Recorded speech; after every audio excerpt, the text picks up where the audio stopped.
Hey everyone, you're listening to the official podcast of 4playernetwork.com. Check us out at that address for everything you need to know about our community, monthly giveaways, and nightly live streams. You can even support us on Patreon at patreon.com/4player.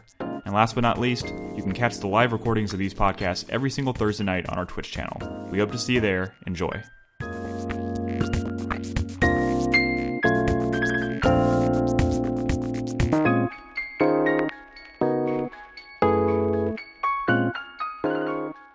Hey everybody, welcome to 4Player Podcast. This is our 2022 award show.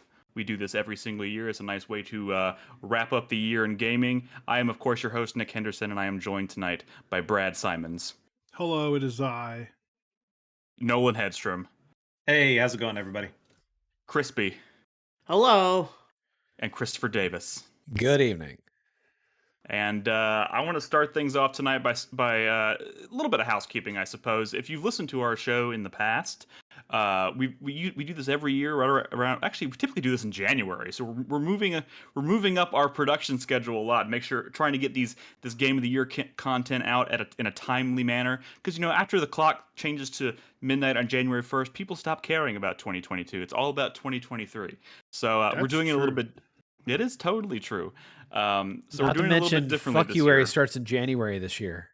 Exactly. 2023 is not going to waste any time. So with that in mind, I want to set up a couple things. One of which we started rolling out. We've been rolling out honorable mentions for our personal top 10 lists all week. You can find those on TikTok. We are now on TikTok and Instagram. They're just little video shorts. They're also on our YouTube channel. So if you want to see which games just kind of barely missed our list, go check those out. We got about 8 or 9 of them out at this point. I think we still got 3 or 4 left to roll out. And then today, just earlier today at 2 p.m., we rolled out Brad's top 10 games of 2022, which is now available on YouTube. Go check it out. Let them know what you think. It's a pretty Brad-ass list. I'll say this. I think it might be the Braddest list of all. Actually, no, it's not. It was almost even more of a Brad. It was almost even more of a Brad list, but I saved some of those for honorable mentions. Brad, there are 2 games of a particular genre on your list. I was in the same year. I was thinking about putting Mountain Blade, Monster Hunter, Spoilers. Brad shit on there. There's some stuff that missed the list. But still, it ends up, even with those things kind of omitted from the list, it ends up being a pretty Brad-ass list. So go check it out. It's on YouTube now. My video is going live tomorrow at 2 p.m. It's a very Nick-ass list. It's a pretty Nick-ass list, although it is. I think there was some surprises. I think there's some surprises on there. There is one that, You're number 10. I don't think it was ever... I call bullshit on that maybe being bumped off the list. But we'll talk about it afterwards. All right. Tune in tomorrow. It's going to premiere on YouTube. If you want to, we're setting these to premiere on YouTube. So if you want to watch it as soon as they come out, make sure you go hit that little notify me bell on YouTube, or however the fuck that works to get a notification. I'm going to be in there live tomorrow when it premieres. I'll be talking to people about my list if you care to join us for the live premiere. Also, I think next week we'll be doing our 2023 preview show. And like we said, 2023 has a lot of stuff, so it's going to be a good show. But tonight, it's all about our award show, and we've trimmed some of the fat. These shows usually go real long, and we usually do a winner in each category, a runner-up, and then honorable mentions. This year, we've trimmed some categories back. We've added a couple new ones, but we have fewer categories overall. And we're doing no runner-ups, just a winner and quick honorable mentions. Honorable mentions are literally going to be 1 or 2 sentences, and then we're moving on. So we've trimmed some of the fat. It's going to be a leaner show, but I think it's going to be better for it.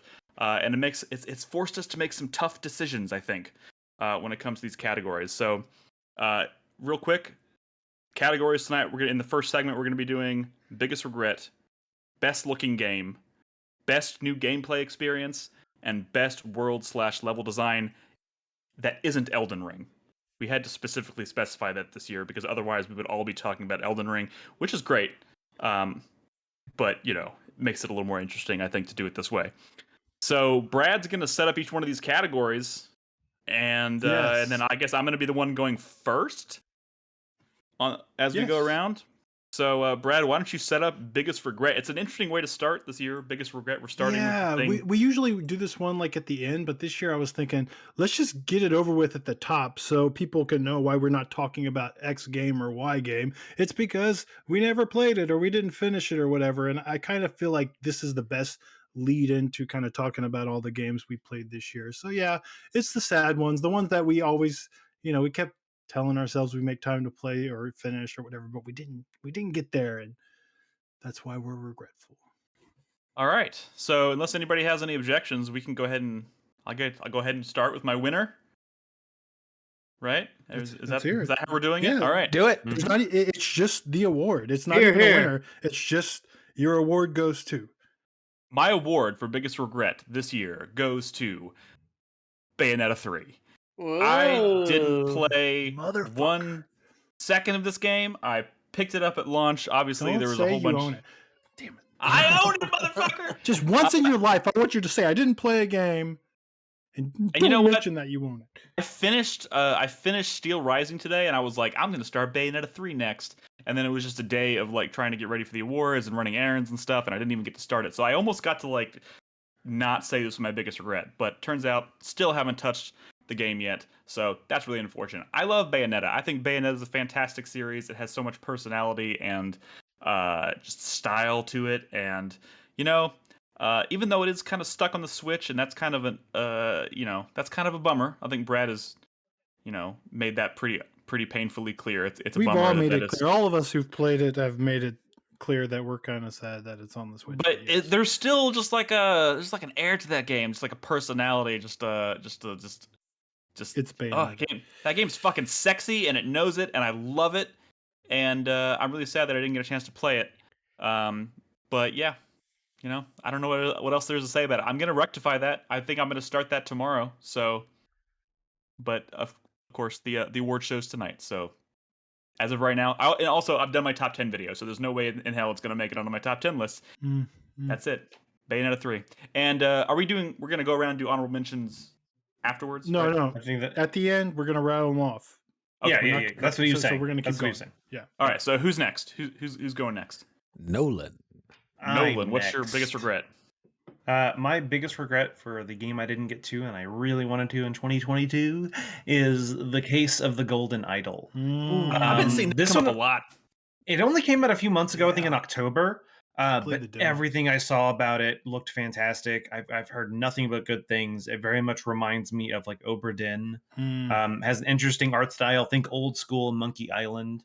Yeah. But yeah, just solving a mystery. Kind of you're trying to piece clues together, figure out who's who, reconstruct events. It looks really interesting, and it's one of those things that as soon as I kind of heard about it and it was out, I was like, oh, I'm definitely gonna play that. And I just never did. I don't own it. I've seen a lot of people say like that, like kind of throw that out there as like that. People were like, "What's this year's Obra Dinn?" And people were like, "I think it's that one." Jason Schreier even was like, "There are two kinds of Game of the Year lists. It's lists that don't have Golden Idol and those that do." And I was like, "Fuck, maybe I should have." Played that. I played the demo. There's like 4 cases you can do, and most of them are real short. But then the last one is like, oh, there's a lot to these mysteries, and it's like, fuck. But yeah, I meant to get to that too. Who's next? I might have to rectify that one myself. Brad, you're next. I'm third. Okay. Yeah. My biggest regret, the award goes to. I feel like this is not an award goes to, but whatever. The middle finger goes to. The one I feel worst about is Nobody Saves the World. It came out like at the very beginning of the year, so I had the whole fucking year to play it, and it was on Game Pass. It's a drink box game. Yeah, it's on Game Pass, and I'll kind of explain why it happened that way. It's a drink box game, and I've always been like a champion of not just like Guacamelee and stuff, but like I'm like secret #1 fan of Severed, a game that I think is like secretly Drinkbox's best game, and like everyone should fucking play Severed. It's so fucking cool. And I'm like, I feel like I let them down by not playing Nobody Saves the World, because it's also one of my favorite soundtracks of the year. That was the one I was hinting at before the show of like, I never played the game, but the music is fucking good. And yeah, it sucks. But like, honestly, the reason is a lot of the games I actually didn't get to this year were released on Game Pass. But I got a Steam Deck. And like I couldn't do what you did, Nick, which is buy every single fucking game that came to Game Pass after you bought your Steam Deck. I You didn't bought them do for that. Steam. You did it. You did it a No, I lot, didn't. right? But like it Like was what? it was. First of all, I did that with You'd be Tunic. fucking because surprised.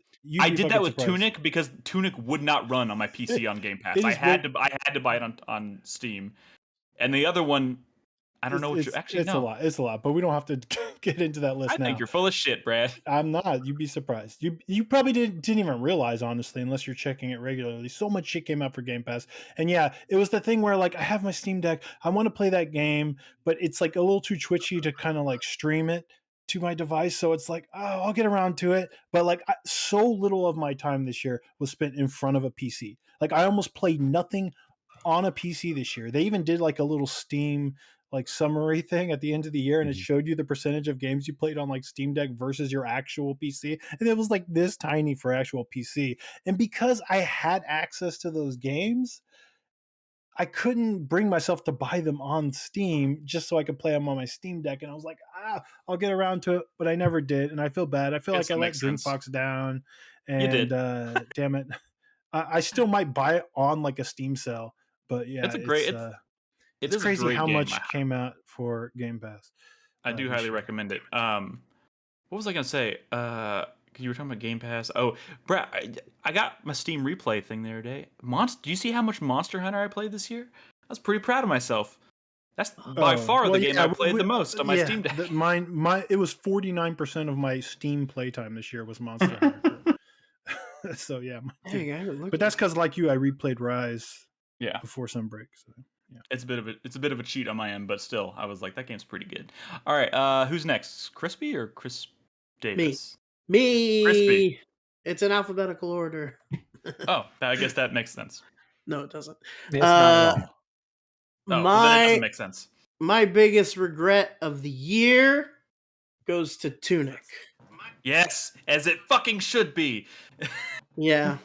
I know. Monster. Yeah, I know. as it should be. I'm so glad I squeezed that one at the end of the year. It's so good. That is a game that squeezed it Crispy out. will lose his mind over. I know. Twee Zelda bullshit with like abstruse mysteries hiding beneath the surface. Yeah, I hate myself. We'll talk about that plenty tonight. It's one that I finished so late that it didn't actually make my top 10 video, but I might rectify it. You'll see. I have a January loophole, so I really think if I had played Tunic, it would knock out a like significant chunk of my list. Like I think it would have like just snuck right in the middle there.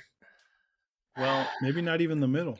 Game of the year lists are only so important, Crispy. You can rectify that problem any day of the week. That's true. This year sucked. A lot of these games were bad because I played Elden Ring at the beginning of the year. Oh shit! All right, fair enough. That's actually not true. I feel very strongly about my top half. Top half of my list. You still need to send me that list, so I That's funny because my favorite half of you is your bottom. I'm sorry, just. By the way, I see you, Brad, in chat typing in. Can someone pull up Nick's Steam purchases? He's witch hunting in our chat. You're damn right I am. Chris Davis. I kind of want to get the receipts too, but that's not the point. I'm like rattling off games I played on Game Pass this year, and I'm trying to see which ones I actually bought on Steam. I didn't. I played a Plague Tale Requiem on Game Pass. I still don't own that game, quote unquote. I'm proud of you for that one, but that's because you want to play that on your TV, not your Steam Deck. Damn you. That's true. Well, no, I played it on. Oh, whatever. It's not neither here nor there. Chris Davis, what's your biggest regret? Beastly gaming PC. My biggest regret. It's a game. So here's the thing. Everything I wanted to play this year, I played. But there are some games that I played. Bully for you. But there are some games I played much less of than others that I really regret not putting more time into. That's fair. And the top of my list for that is Tactics Ogre Reborn. That came out at just the absolute worst time. It was like it was day and date with God of War, right? I think it was November, like which is 2 days after, whatever. But like I Okay, in their I defense, they probably didn't understand. see there being a ton of overlap. Like I don't think they saw themselves as competing with God of War No, Ragnarok. no, so no, kind no. of... But also, like modern Square Enix, like they just throw things out there and either leave them to die, or if they actually make some money, they'll still not do anything with them. 10 years later. But Tactics Reborn. I mean, I've been wanting to get into tactics games, because I kind of want to understand what kind of person Brad Simons is, and Hey, if I'm gonna be honest. It made it easy for you. I like squares. I watched Brad's top 10 video today, and I instantly bought one of the games on his list that I didn't own prior. That's dangerous. And That's dangerous. that is I know, dangerous. but it was like $10. It was like $10. I was like, fuck it. It was on sale. And Tactics Ogre Reborn, I put on my wish list specifically because I was like, you know what, that game looks so good. Like, I don't know if it's my kind of game yet, but like that is a clean, crisp looking fucking video game, and I'm all about it. It absolutely is, and I guess my other regret with it is that I bought the PS5 copy. I didn't buy it on like the Switch or anything like that, and that game would definitely be a lot better on the Switch.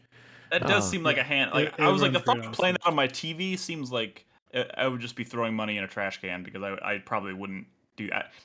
That sounds weird, but I just can't picture myself playing that on a TV for whatever reason. Signalis was on Game Pass.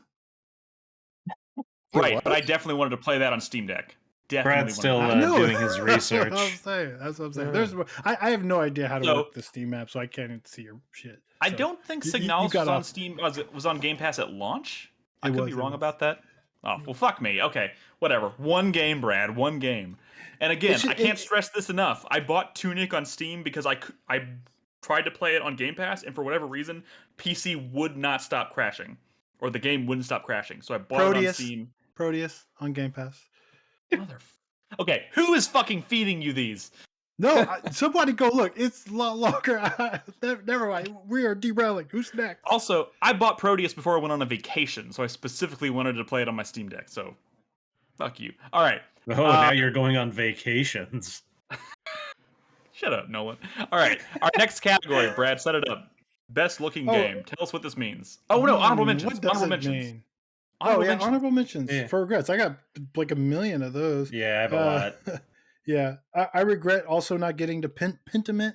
I really, really wanted to get to Hard Space Shipbreaker, but that's one that you kind of really only want to play on a PC, and I was never on my PC. I was a huge fan of Salt and Sanctuary. So Salt and Sacrifice is on my honorable mentions. I never got around to Salt and Sacrifice. Mm-hmm. Also, Ghostwire Tokyo is one I wrestled with all year. And I was like, should I play it? Should I play it? Should I play it? And I never got around to actually playing more than a few hours. We never successfully talked Brad into playing it. You probably asked us like 30 all year long. Every single person talked me out of playing it.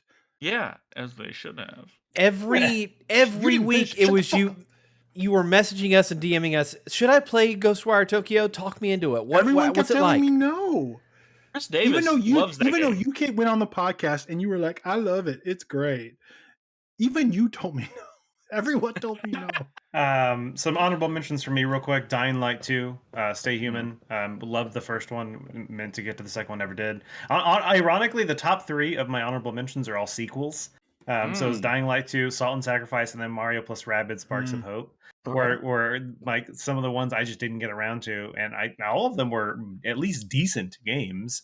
And none of them were stinkers. Too. I know, that's what I think I saw it on sale today for like $30, by the way. There's an indie dev that put out 2 well-received, cool-looking, stylish indie games this year that were both well-received, and I was like, oh, I should get to that and play it. And I didn't play either one of them.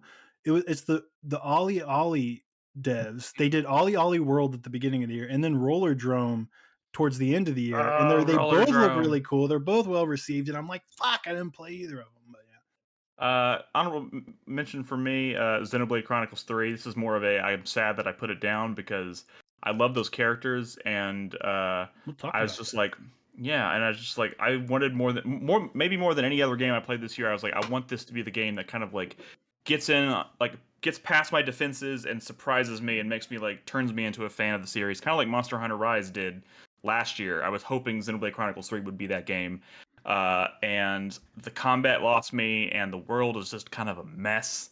But man, those fucking characters are good, man. Oh, So that sucks. Also, Nolan, if you ever decide to play Dying Light 2 and you want to do some co-op, that would be a reason I would jump back into Oh, Dying Light. that's for sure, for sure. Any other honorable mentions out there?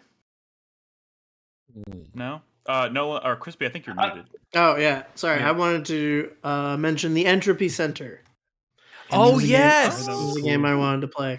I did not. I played the demo that- of that. Really, it was entertained by it. I just Is that a it puzzle game? Yeah, it's the portal where you use Yeah. a gun that Mhm. reverses entropy, so it kind of is like rewinding things in time. Ooh. Nice. Yeah, I Yeah, saw it's- that pop up in the store the other day, and I was like, that looks kind of interesting. Yeah, I like the demo. It ran really bad on my machine, so I held off. Scorn. No. Trek to Yomi. No. As Dusk Falls. Weird Yeah, West. Trek to buy any of Yomi? So- Dude, Trek to Yomi. So That's what I- because these were all on Game Pass. Yeah, what I wanted to get to was honorable mention, just real quick. God of War. I started it, never finished it. Just a couple other things Ooh. came out that really got me Has the sidetracked, and I ship never sailed ended for up you, finishing Nolan? it. Oh no, I'm not gonna like. Okay. Oh, you're talking in. I was in the game. No, I'm still going back. I'm gonna finish God of War. It's just more about just the way my life was. I was trying to play it with Bernadette because she wanted to follow along with the story, and so Yeah. it's some difficult to find time, Right, but right. we're both free to sit down and play a PS5 game. It's easy to do it in my living room, but my living room has a 1080p TV. I want to play it on a 4K TV. It's a nice looking Yeah. game. It is. And so Yeah, I feel Alrighty. bad because I am actually really far in that game, but I didn't quite cross the finish line, which means a lot of the story threads didn't, pay off in some way. I mean, it's unfortunate I didn't finish, but I've been trying. All right. We've gotten regrets out of the way. Yeah, So let's move on to something a little yeah. more We should. positive. Looking We'll game. speed up our honorable mentions next time. I guess that we spent too long. Best looking game, Brad. This is best. This is. Let me. So, have you ever been to a modern art museum, Nick? No. So, Yes, when we talk about best looking, it isn't necessarily that classic Renaissance art or whatever. It's just the stuff that's most pleasing to our eyes. Oh, look at this guy changing definitions. So with that Hey, we said, used- Nick, what's your favorite looking game of 2022? So one, I want to say I had a lot of things that kind of jumped out to me as obvious choices, and I think those will still get mentioned here. So and this They never do. Not with this group. I feel like I'm gonna. This is maybe also seems like an obvious choice, but I think Elden Ring is a fucking incredible looking video game. It does. Oh, that's your winner. Yeah, it's my winner. I don't think Oh, it yeah, redefines. I don't think it redefines good pick. their art style or anything like that. But man, that whole world from top to bottom was just every time I turned a corner or went through a door or looked over a vista, I was just like, "Fuck, who came up with this? This is too good. I don't understand." And it just paired really nicely with their already kind of established visual style, I guess, that they're doing. And man, the glowy trees everywhere, and just It's fucking gorgeous. the particle effects and the fucking dragons that swoop out of nowhere and just fucking destroy you. I don't know. It's just man, and all The the secret the galaxy that's It's incredible. hiding underground. yes, the fucking underground galaxy. What the fuck? Not even from a graphics point of view, but from an actual artistic design point of view, it's amazing. It is the stuff that dreams are made of. It is so who crazy. it just came out of someone's head, and I'm just like, holy shit. Man, Um, so good. It's I so love good. it, man. I've never seen that whole world tree kind of imagery done quite like that, and it's Yeah. so fucking amazing.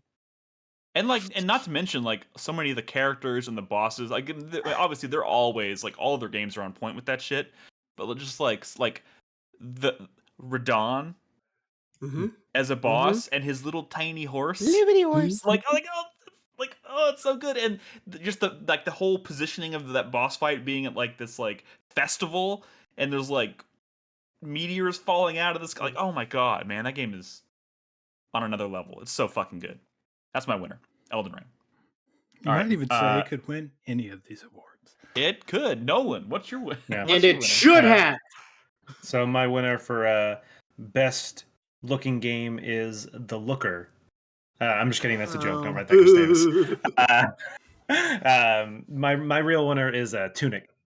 Yes. Thank you. From not just the art style, but the way it's isometric, the way you look down at the world, the manual in the game, just everything about this game. It just looks it's the equivalent of, I don't want to say it came out of nowhere, because obviously we've known about it for a long time, but like when Hollow Knight came out, and it came out and like almost everything was perfect about it, and that's kind of how I feel about Tunic. It seems like they spent so much time making sure everything was beautiful. All of the weapons and items and abilities and stuff in the game, they all look amazing. It is crisp. It is clean. It is not the best. Oh, for sure. It's not like one of those things where I was talking about, I want to play God of War on a 4K TV. You don't have to play this on a 4K. You don't need 4K for this, because it just, everything looks beautiful. Yeah, this is one of those games that's like timeless, I think, just because it's... for sure. It's gorgeous. It's it was so pretty and polished, even the first time we ever saw it, so many years ago, when it was called Secret Legend. It's a wonderful name. I'm so glad they changed the name. Holy God, shit. the name. There is so many bad names of games that came out this year. Tunic, it's so smart when a dev goes, you know what? This is a terrible name. Let's go with something new. And they picked, and Tunic was a great name. I love that shit. Also, fun little Easter egg. When you save the Tunic executable to your system, if you go look in the directory and everything and find it, it still says Secret Legend on there. So, which is, I'm sure he maybe just left that. Yeah. Yeah. What's up, Crispy? Oh, I was gonna say, doesn't that game have like kind of a tilt shift effect to it, so that like where it has that like really shallow depth of field, so it looks like it's a miniature like diorama or something. Yeah, the edges are all very kind of out of focus, like on the very edges of the screen. It's just the center is perfectly in focus and everything looks great, because you don't need to look off to the side. What's off to the side is irrelevant. What's happening around you is what's important. And the game does a very good job of I'm just saying that's true. And I think it's one of those things where it probably originally wasn't like that, and someone was probably fucking around and they're like, hey, it kind of looks cool if we do this, and it works. And they're like, God damn, you're right. This is one of the games I was kind of hinting at, where I was like, I'm hoping somebody else mentions it, because it was like definitely one of the ones my brain went to. Nolan picked it, because that means it's not my winner. Nolan, wait, did you pick The Looker? No, I'm going with a game that honestly I don't think anybody here knows I actually played, but I think one of the it's not so much the graphic fidelity or even the art style, but it's what it looks like in motion. And I'm not talking about Vampire Survivor. Yeah, I was about to say, you motherfucker. By the way, I ran a poll on I saw your stupid poll. On Reset Era, and I was like, is this shit ugly or not? And it was like 50. It was like 50. Like 1,000 votes on each side, and it was like 50-50. I'll give it this. It certainly does challenge our notions of beauty, doesn't it? Has anybody here played or heard of a game called Teardown? Yes. Yeah, I've heard of it. It's a game that hit 1.0 this year, and all year long I'm like, I'm finally going to get around to playing it, and I finally started playing it in the past month. And this game has it's sort of like a puzzle game, but the entire world is destructible. And it's voxel, it's all made of voxels. Yeah, and it looks so gorgeous when you're like breaking stuff and setting stuff on fire. Like this is one that I got plays on my Steam Deck, but when I was like recording, or when I was it wasn't running great on my Steam Deck, because that game can get crazy with the physics. So I put it up on my PC, and I was like, oh my God, this game is beautiful. I just love the way stuff breaks in this game, especially when you set shit on fire. I can't explain it. It looks so good when you're destroying things. And I've never really talked about the game, but it's like a heist game, but like the joke is that the heist doesn't start until you take the thing that you're not supposed to take. So you can destroy the entire world with like bulldozers and shit. But as long as that one thing you're trying to steal has not been like taken, your heist doesn't start till you take it. So it's almost like a joke. It's like it's physical comedy almost, how much you're destroying the location of the heist, and then you start the heist by taking that item, and you just got to get. That's clever. It's a really cool game. I never got to talk about it, but it is so cool looking. But yeah, awesome. All right, so Crispy, what's your best looking game? Ooh, I'm torn, because I was actually also gonna say Elden Ring.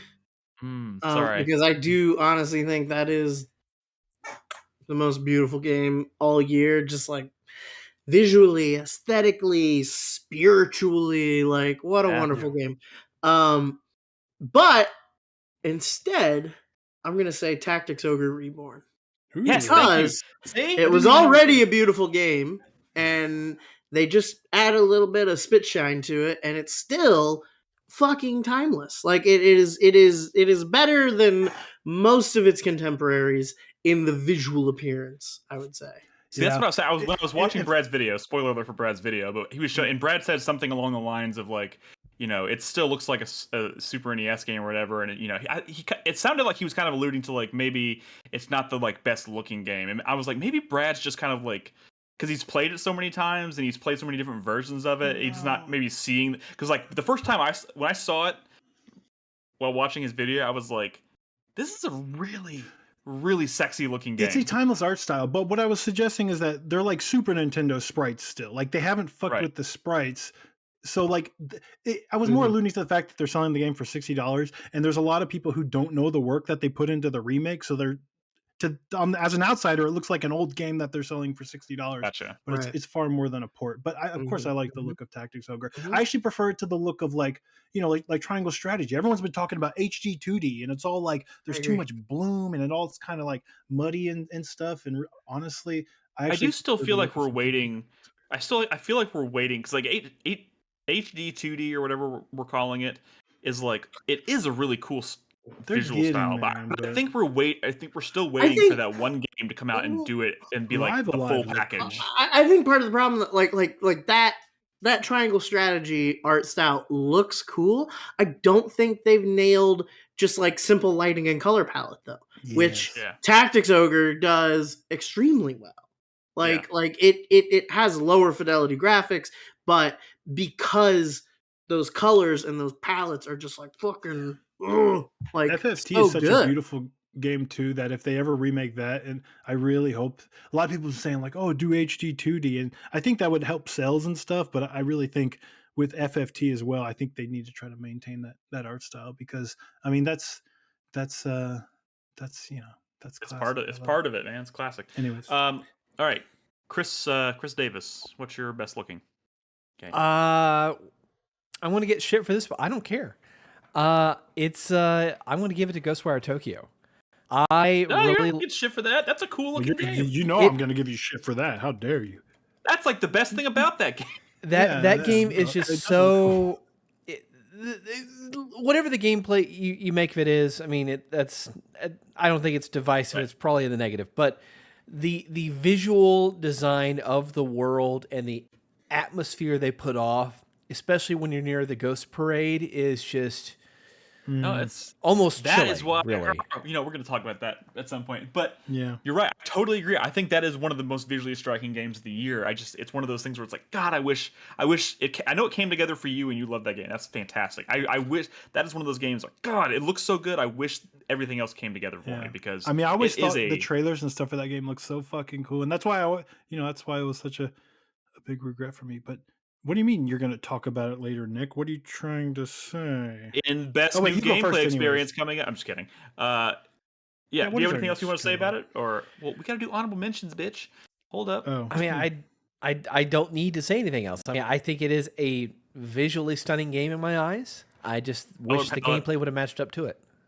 Yeah, nails the color palette and just like, oh man, it does a lot of cool stuff. Tokyo neon night, rain. yeah. It's got all the Like the when classic. it halfway through the game when it spawns like the shadow giants that are just walking around in the background, See, I I just never had to got kind that of far. I had to fucking See what stop the fuck, man? and Now just I want to watch play this that. game. Where were you when I was asking for people to pitch me on this game? You were telling me don't bother. Ah, good He's like, job "You never tricking mentioned Brad anything into not playing a game. No, you He's said, never well, I mentioned kind of anything like about the Shadow story, and I'm Box. like, is that it? What do you mean you like the story? Shadow Giants sound pretty cool. All right, honorable mentions.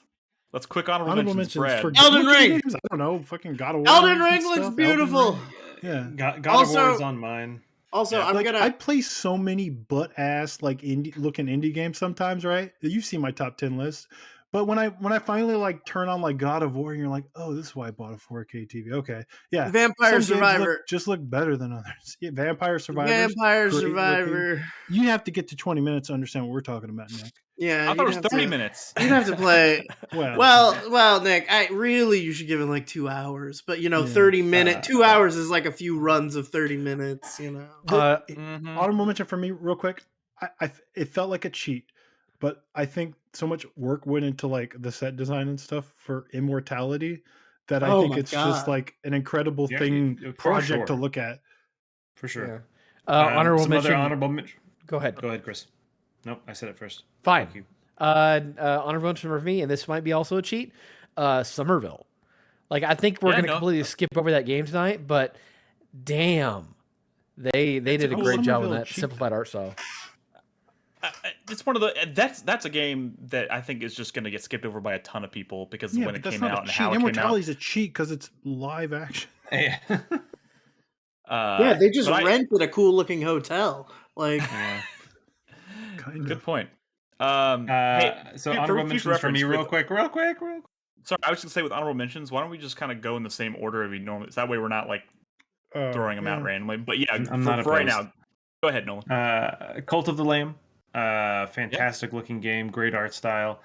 Dome Keeper is one that is simplistic, but it's sleek and minimalistic. When you're drilling down in the underground, it looks so good. Great lighting, great effects too. So awesome. I'm gonna throw a couple out. I want to say I keep reaching for my mouse and I'm grabbing the buttock of my mouse pad because I'm not. Hell yeah! It's just your natural instinct, Nick. It's okay. Yeah. So shout out to Tunic. Obviously, we talked about it, but I want to give honorable mention to Scorn. I think that game is remarkable in its ability to capture the essence and spirit of H.R. Giger and his but is it visually pleasing to you? Yes. I mean, it's fucked up looking. It's very fucked up. Those moist holes, those moist, squishy holes. When his little wiener flops out and goes in the tube. Yeah. I love it, man. Nick was like, "That looks great. Look at those penis physics." I mean, you joke, but I'm caught. Yeah, man, Vampire Survivor's ugly, but Scorn makes you come. I get it. Yeah. Also, quick shout out to Sifu. I think that has a really distinct, really striking art style. Yeah. Also, some of those later levels, like every time I start a new level in Sifu, I'm like, God damn, this is a striking game. You still haven't finished that. You gotta. No. Yeah. Okay. Sorry. Anything else? Okay. Next category: best new gameplay experience. Nick, you said you wouldn't take this one, so don't steal it from me. I was supposed to set this up.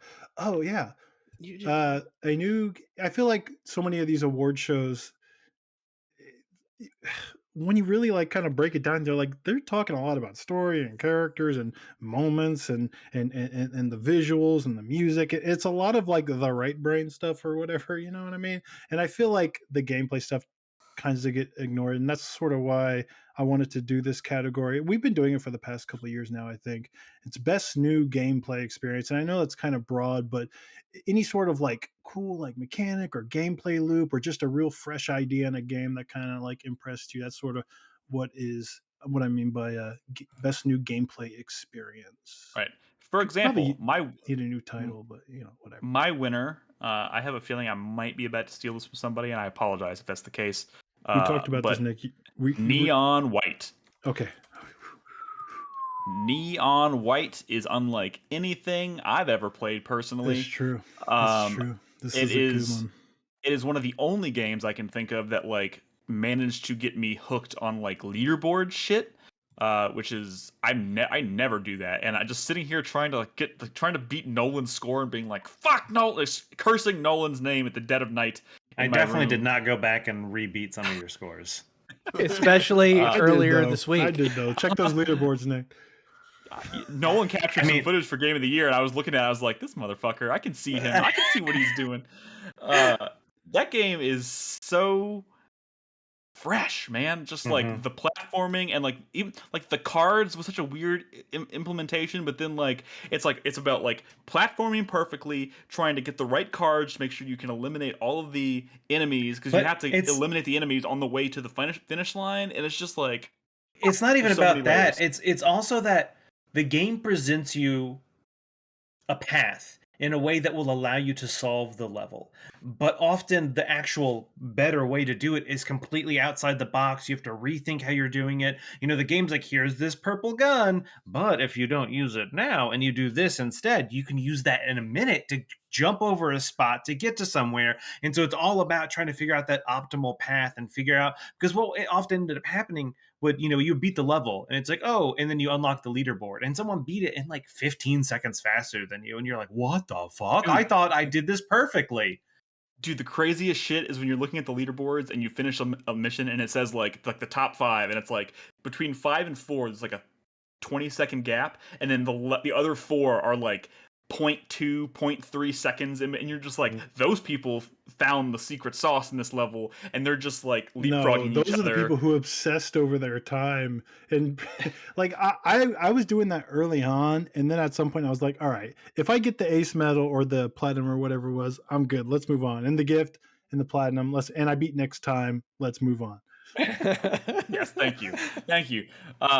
But yeah, man, that game is just so it's unlike anything that I've ever played, It's especially crazy. this year, but just in general too. So yeah. All right, Nolan. Sure. My best new gameplay experience is actually going to the one I just mentioned a few minutes ago, Dome Keeper. I really liked the first off giving me vibes of Miner Dig Deep. You know, the whole point of the game is it's a defense game. You're defending a dome from aliens attacking. It's I don't want to say tower defense because you have your single point. But what makes it so unique is you're digging through these procedurally or randomly generated cave systems to get resources to upgrade your dome to have better abilities. And the fun thing about it is there are different types of domes with different types of mechanics, with different types of like keepers. So they have different abilities and different. And they just recently launched a new one not that long ago. The Architect. I can't remember what it's called, which completely changes gameplay. And so it's one of those things where like just how you interact with the world is different depending on the type you go. And so you can have domes that have swords as their main attack. So you have a physical like sword that you can maybe launch versus ones that has a laser and do some of the stuff. And it's just so satisfying as well when your slow progression of upgrading your defense system. You know, at first you have a laser and it's just this tiny little like bzzz, and it's very slow moving, but you start upgrading its speed and it's moving faster. And then you get the final laser and it's like fucking whoa, this huge fucking beam that like as you're playing it feels like it's a fucking powerful beam as you're playing it. And it's like super satisfying. And yeah, Power I think it's trajectory, yeah. mm-hmm. Yeah, Dome Keeper. If y'all haven't played it, It's one I wanted definitely to check it try out. for sure. I got to say, Nolan, I'm with you on Miner Dig Deep because we were back in the day grinding it out. Mhm. But I feel like when you pitch this, you also need to mention SteamWorld Dig because a lot more people have played that. That And you sure that's true. It's like SteamWorld Dig. So I will say the Dome Keeper has two different modes, like kind of like an endless mode, and then it has a just like the main mode, which is somewhere in the depths is an artifact, and once you find a relic, and once you find it and you get it back up to your base, you leave. So there's two different ways you can play it. The first one is just trying to find that, like a rush to find it, versus like a unlimited mode where you're just trying to do as well as you can, with each wave getting more difficult. But yeah, Awesome. So my winner for best new gameplay experience is Tunic. I let you have this one. Well, we kind of negotiated it. You Because asked me, and I was like, knew yeah, it was going to it would come have been up. my first choice. Anyway, So the crazy thing about Tunic is I heard a lot about it before I actually started to play it. And the thing about Tunic that you learn when you hear people talk about it is that, of course, that the game tells you nothing. So it's a game designed around the idea that everything most of the stuff that you can do in the game is you could do it right away. You just don't know how, right? It's not available. And you find these the pages of the manual, and they are like, they tell you how to do things, and it's like, Even oh, simple shit like I- rolling. I could have been running this entire time, but I just had no idea how. And now this page is telling me how to do it. And But you- sometimes it's like using a different language, and you don't really understand until you kind of start fucking around. You're like, oh, that's what they mean. But it's also you also find those pages out of order. So stuff Yes. that you probably should have known a lot earlier on page 2, you don't find until you're like I 4 or know. 5 hours into the game. But the crazy part is, because I had heard so many people talk about it, I knew that it was a game where I could do a lot of stuff, if only, you know, right away, right? Before I got these pages. So when I got the game, I was like, oh, I'm going to figure some of this shit out, because I know what this game's deal is. I'm going to figure out how to do this or how to do this. And those motherfuckers got me every time, right? Like every time there was this new, got a page, and I was like, oh, I could have been doing this the whole time. I was like, how did I not fucking find that? I tried to figure out how to run and parry and stuff, and I couldn't do it. I think people listening at home might hear us talking about this and be like, what's the difference between them just giving you a page, going to a pause menu and seeing the page that tells you like, here's all the That's the controls, game. and finding it in the world. But I'm just like, I don't think they understand. When you find a page in this thing, it's not saying push right to like do this. It's like it has illustrations, and it doesn't allude to an actual controller. It just has like symbols and things that you have to kind of be like, it's telling me to do it this way, and then you try it and it fucking works, and you're like the game is just full of moments, just like Yeah. we're just learning Yeah. basic mechanics. So And that's just the crazy. whole idea of this game kind of like teaching you through Well- this like this manual is such a crazy, like, bold concept. It's almost like a anti, traditional tutorial game. Like, they're blowing your mind with the most basic shit, and that's so cool. So the other thing I will add on to that is everything we've talked about for this game so far, and the entire time we've been talking about it this evening, I feel like we're talking about the first half of the game. Yeah. We've never even really gotten into the second half. Okay, all And- right, guys. I want to play this game. Okay, stop talking about it. I didn't even know I didn't know you played through this, Nolan. Now I'm Yeah. worried that you're going to be stealing some of my Tunic picks. I maybe mention it once or twice more. Yeah. Okay. All right, No, Crispy, this what is is the one I wanted to mention it for sure. Yeah, but go ahead. Yeah. the important thing is that somebody mentioned it. Crispy, what's your choice? My pick for best new gameplay experience is Marvel's Midnight Suns.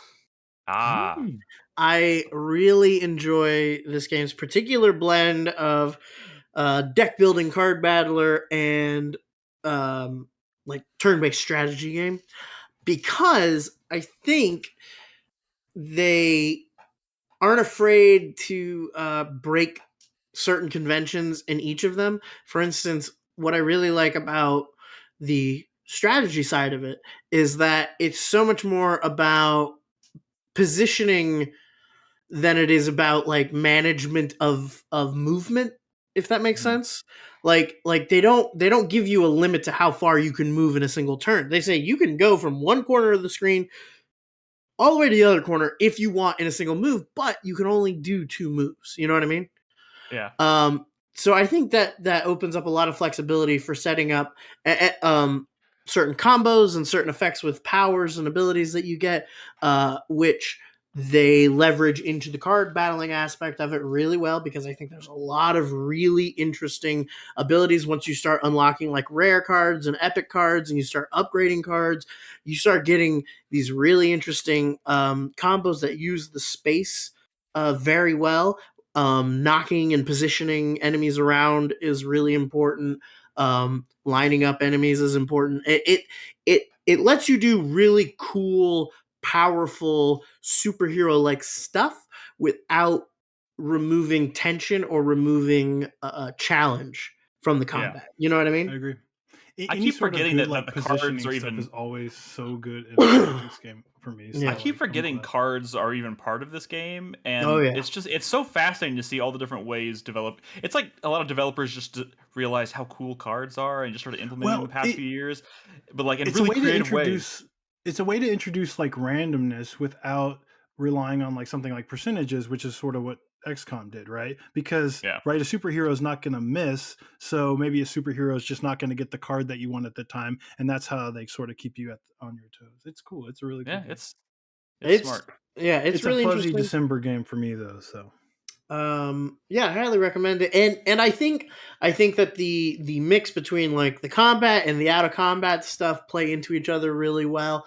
Not only are you getting a lot of really cool like story moments in the out of combat sections in the Abbey, but you're doing you're managing a lot of different systems and a lot of different activities that directly impact the combat side of things. So you're incentivized to do it, and you want to do it, and you feel good about doing it. You know what I mean?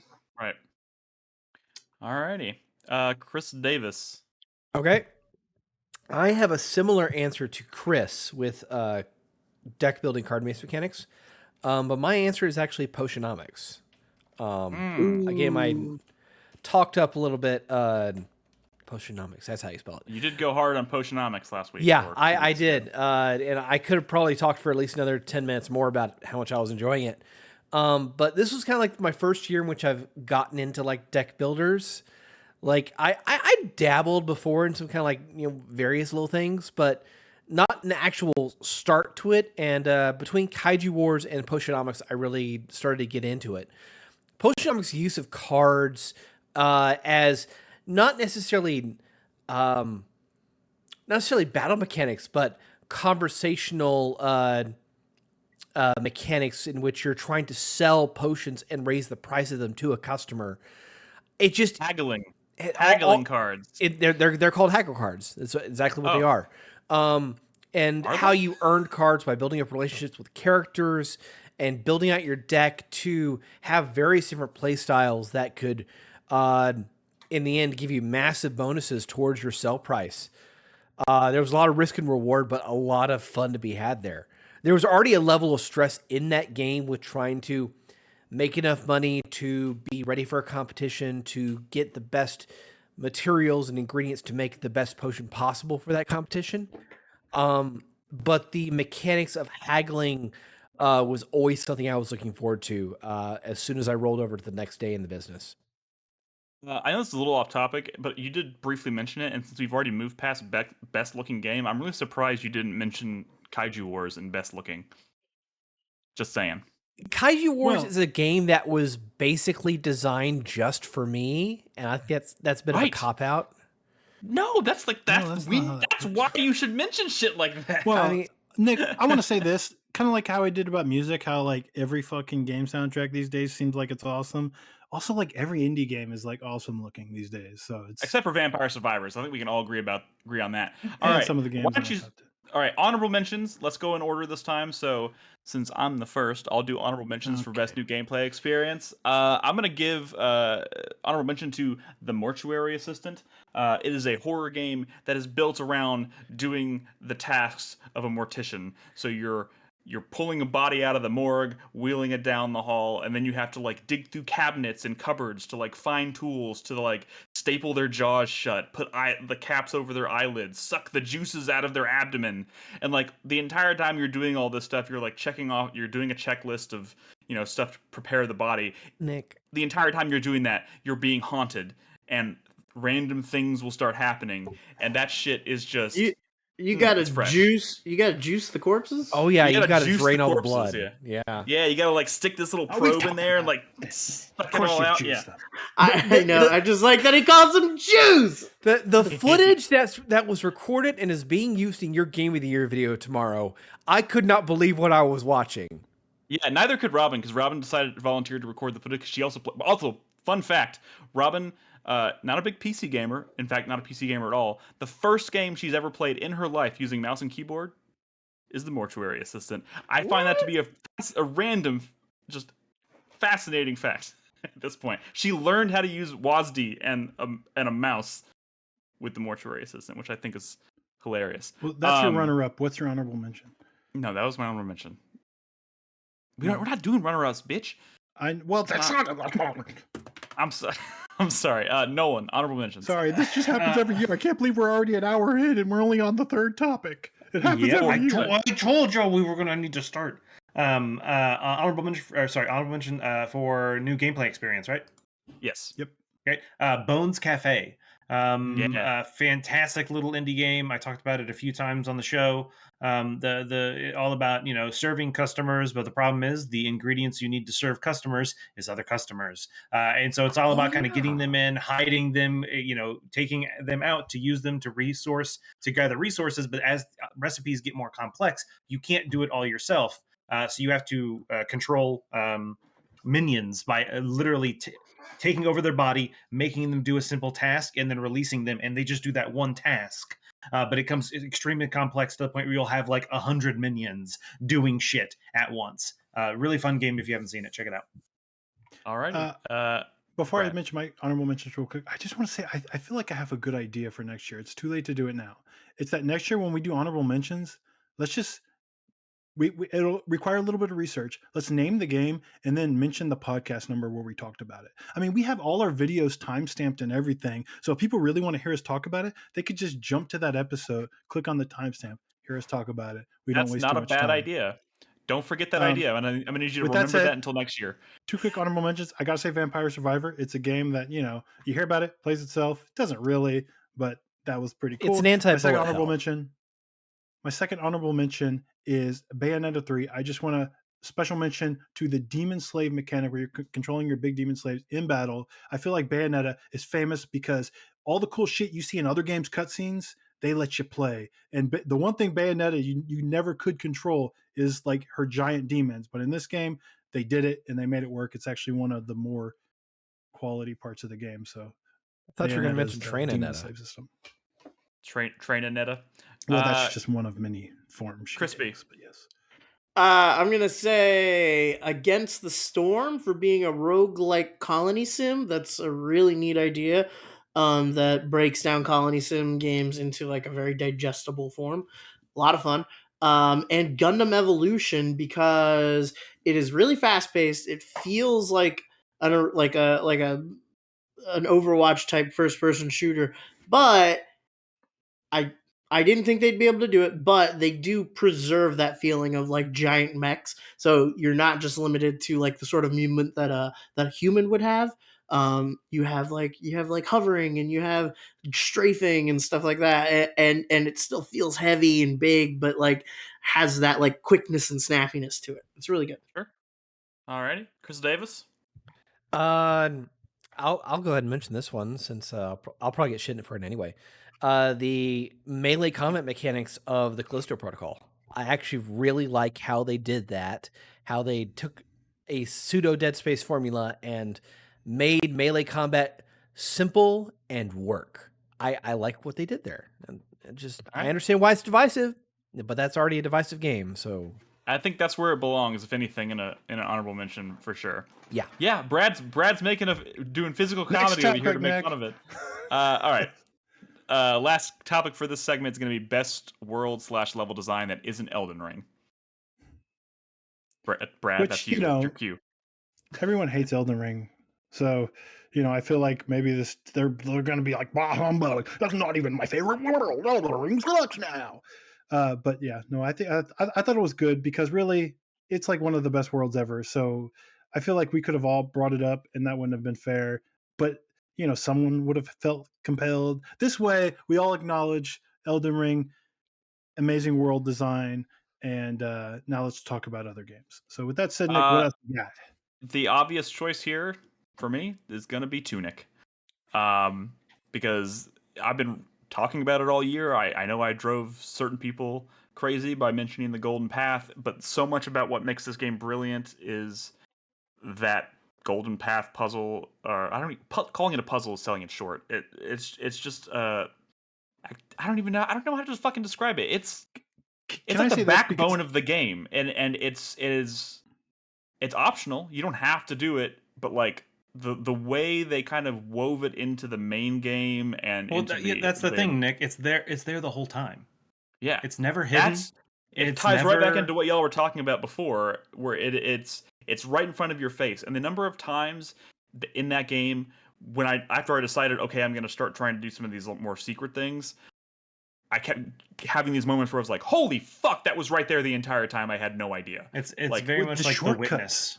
The The shortcuts, that's the other shortcuts, thing. ah! Remember, I heard a lot about this game before I played it, so I knew that, like, oh, I could have gone to the just dungeon the whole time and through this back behind this fucking tree. I knew that, so I was always like, I'm gonna find these little shortcuts, and I still kept finding ones that blew my mind. I was like, that was there the whole time. There's no fucking way. It's such a crazily put together world, and it did get me into trouble sometimes because it can be very. You can find those paths they don't really want you to find, and that could get you into trouble. You could do stuff out of order, but it's very like that whole world design is It's very bold, man. It's confident. brave Like, to yeah, it's like bold for sure. and It's awesome. and going back to that instruction manual, like the way that like you said, you piece that thing together out of order, and the way that teaches you things about the world, and you start seeing like it's like seeing the Matrix code. You start seeing these things, and you're like, oh my god, I was looking at pages from this manual for like 10 hours, and then on like the 11th hour, I looked at it and was like, oh my god, that's been there the whole time. Holy shit, it's insane. It's insane. So yeah, Tunic. Incredible. In fucking credible. Nolan, your turn. All right. My winner for best world level design is Tinykin. Dude, fantastic game, fantastic, exploration of this world. You're a bug-sized guy in like a human world. Think, kind of. It looks exciting in the same way uh, Superland is exciting. Yeah, I was gonna kind say of. like Superland. But the Like traversal of the Chibi-Robo. world is much better. Yeah, like Chibi Robo. The new abilities you unlock, and now you have new ways to traverse the world and unlocking shortcuts. It's also just a delightful game. And it's We've talked about it vertical. on the podcast. Yeah, Like very the more vertical. powerful you become, the more Tiny can collect, the higher and higher up you go, and like till you're kind of in the top of the room, hanging on fans and stuff. And I just love that Mhm, arc of unlocking the world. The levels is Yeah. so cool. for sure. All right. Brad? My winner for best world design is that's not Elden Ring. Is Crystal Project. He's like, Have I the wrote Crystal- here Elden Of course Ring? it is. Crystal Project.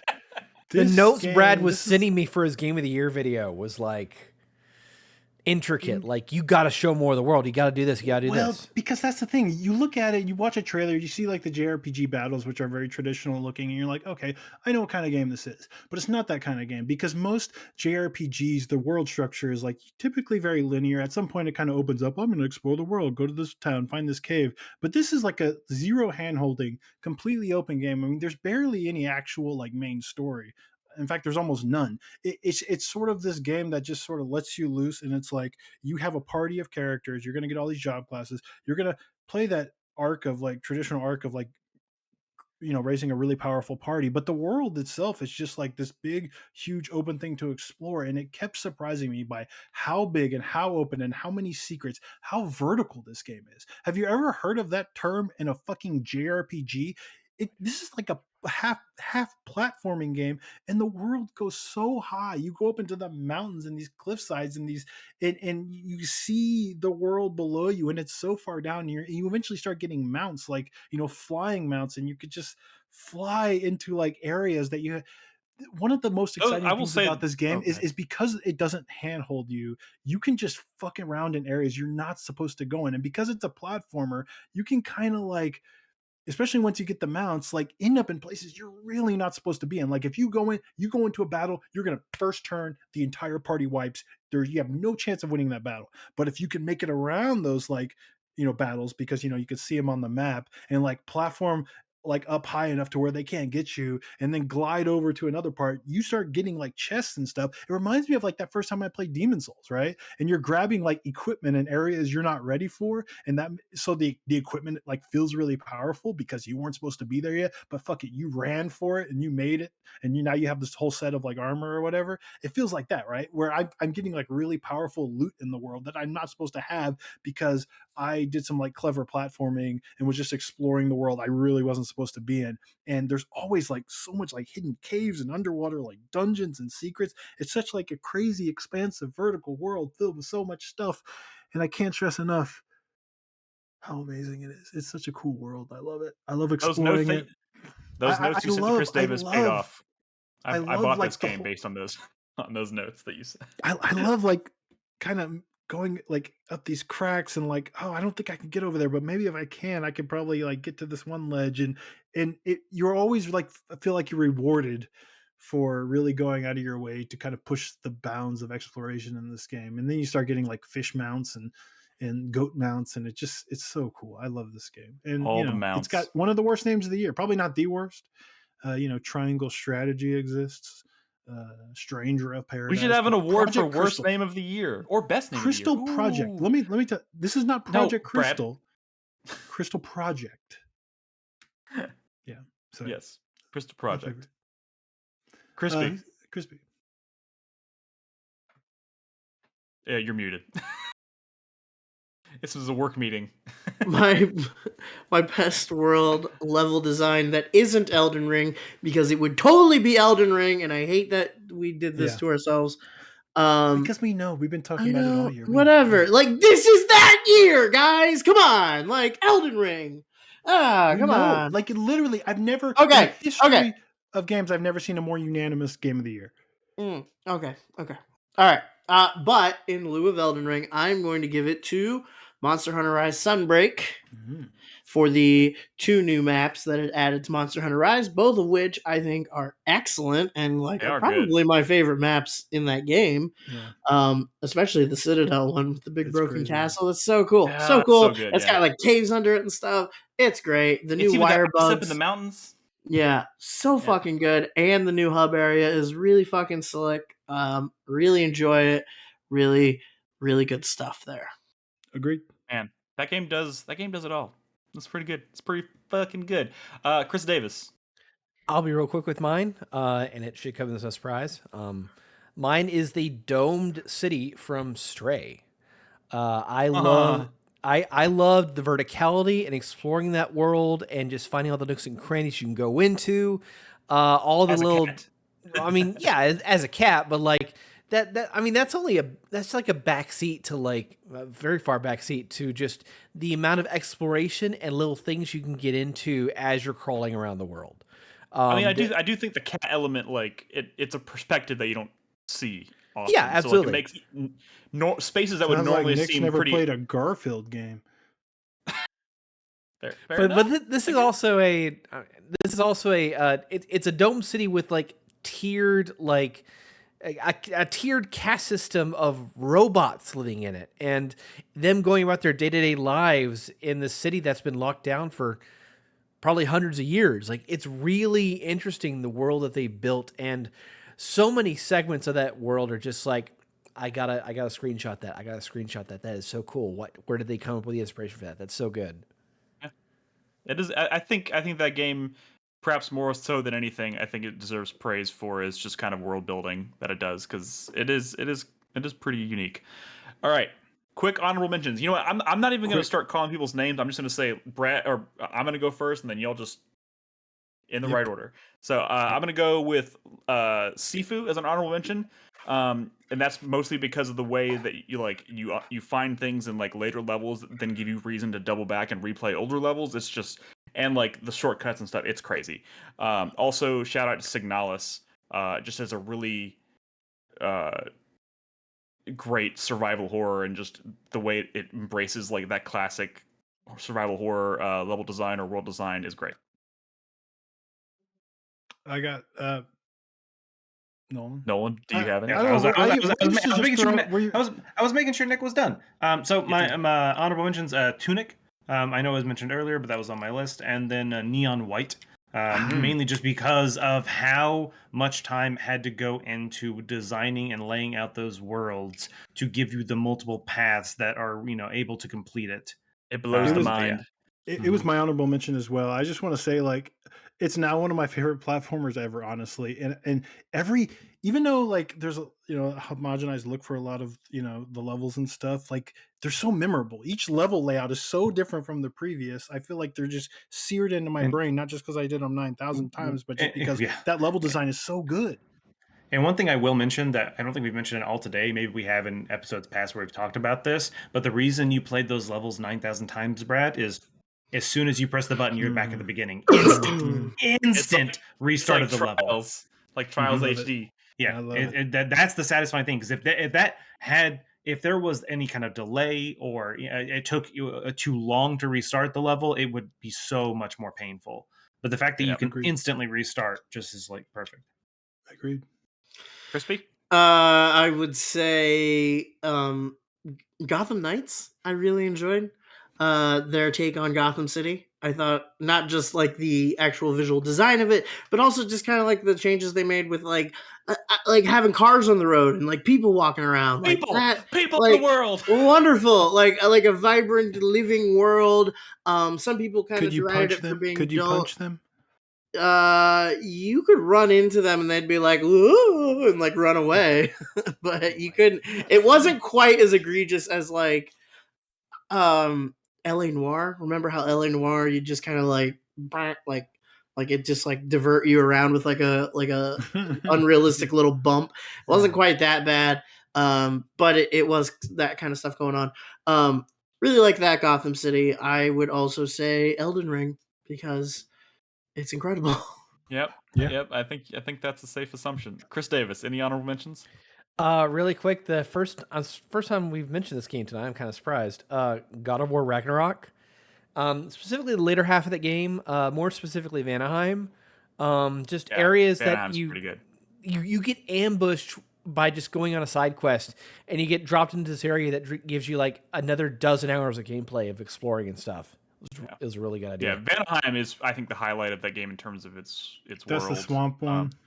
It is, but the part that he's alluding to, it opens up into an entirely different kind of area. Yeah. That is just totally different. That's the part It's I'm cool on, I though. think. Yeah. It's Also, I guess really quick, the only kind of praise I'm going to throw at the game tonight, Dying Light 2. I think the world design of especially when you get to the city starts to get really fun and entertaining to explore. Super it'll vertical. Come up. It'll come Dude, up again. a lot of the stuff that I was so excited about with Dying Light 2 in the initial trailers, where it was showing off kind of the verticality and the parkour and the going up and down and stuff, like all it pretty much delivered on all of that stuff.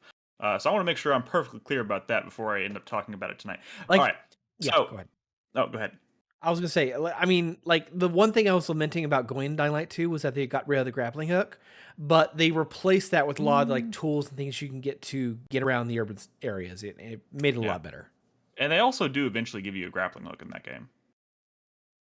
Not the same kind, but they give you one. But it's cool. It's Spider-Man-y. You actually, it requires skill. What's the next topic, Nick? Well, actually, that's where we're going to take our first break. Okay. What? No, if we did one more, we could do 5, 5, and 5. We should have had this conversation beforehand. We did. What are we going to do? And we said we were going to do 4, 4, 4, 2. Okay. Yeah. Okay. I'm just thinking about. Well, let's just. This is a good length for this segment, so we'll talk about it during the break. But during the break, we do want to highlight some soundtracks of the year. Since we have fewer breaks tonight, we're going to show up 2 songs. We'll go in the same order that we're going with everything else. So I'll go ahead and set up my soundtrack of the year, which is actually Dying Light 2. I love the soundtrack with Dying Light 1, and I'm pretty sure it's the same composer from that first game. I think the song I chose tonight is called "There Is Hope," and I like the soundtrack a lot because it's surprisingly ambient, and there's a lot of they find ways to make something that is like super dark and brutal and oppressive, but also they inject this song being a great example. They inject this like sense of kind of like hope and positivity into it, and it feels kind of like it speaks to kind of the beauty of the world at the same time.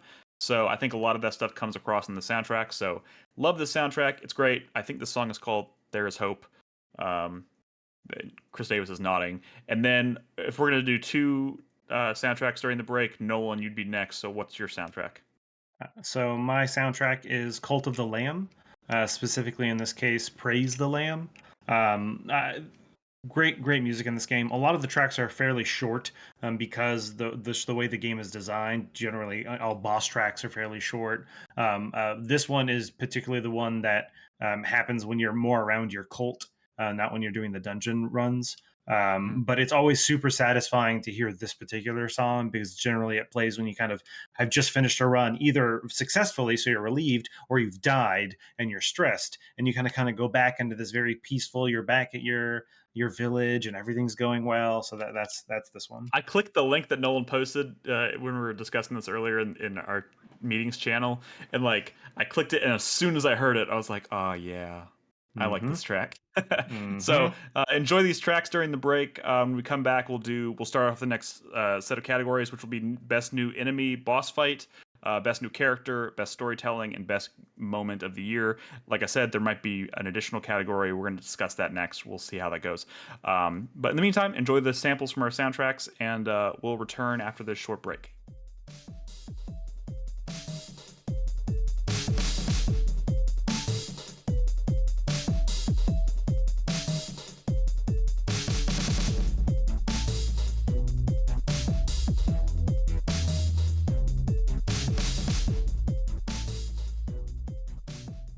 Right. Welcome back to the show, everybody. We are, if you're just joining us, of course, the 2022 award show that we do every year.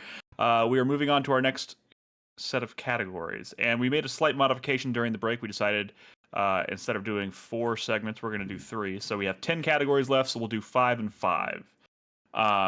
So this segment, before we get into it, I had one little bit of housekeeping I wanted to make sure I got around to, which is, of course, we recently did our community poll for the top 10 because as we're putting together our year in review, we do our own personal top 10 list, but then we poll the community and we see what everybody's favorite game was, and we come up with a community top 10 list.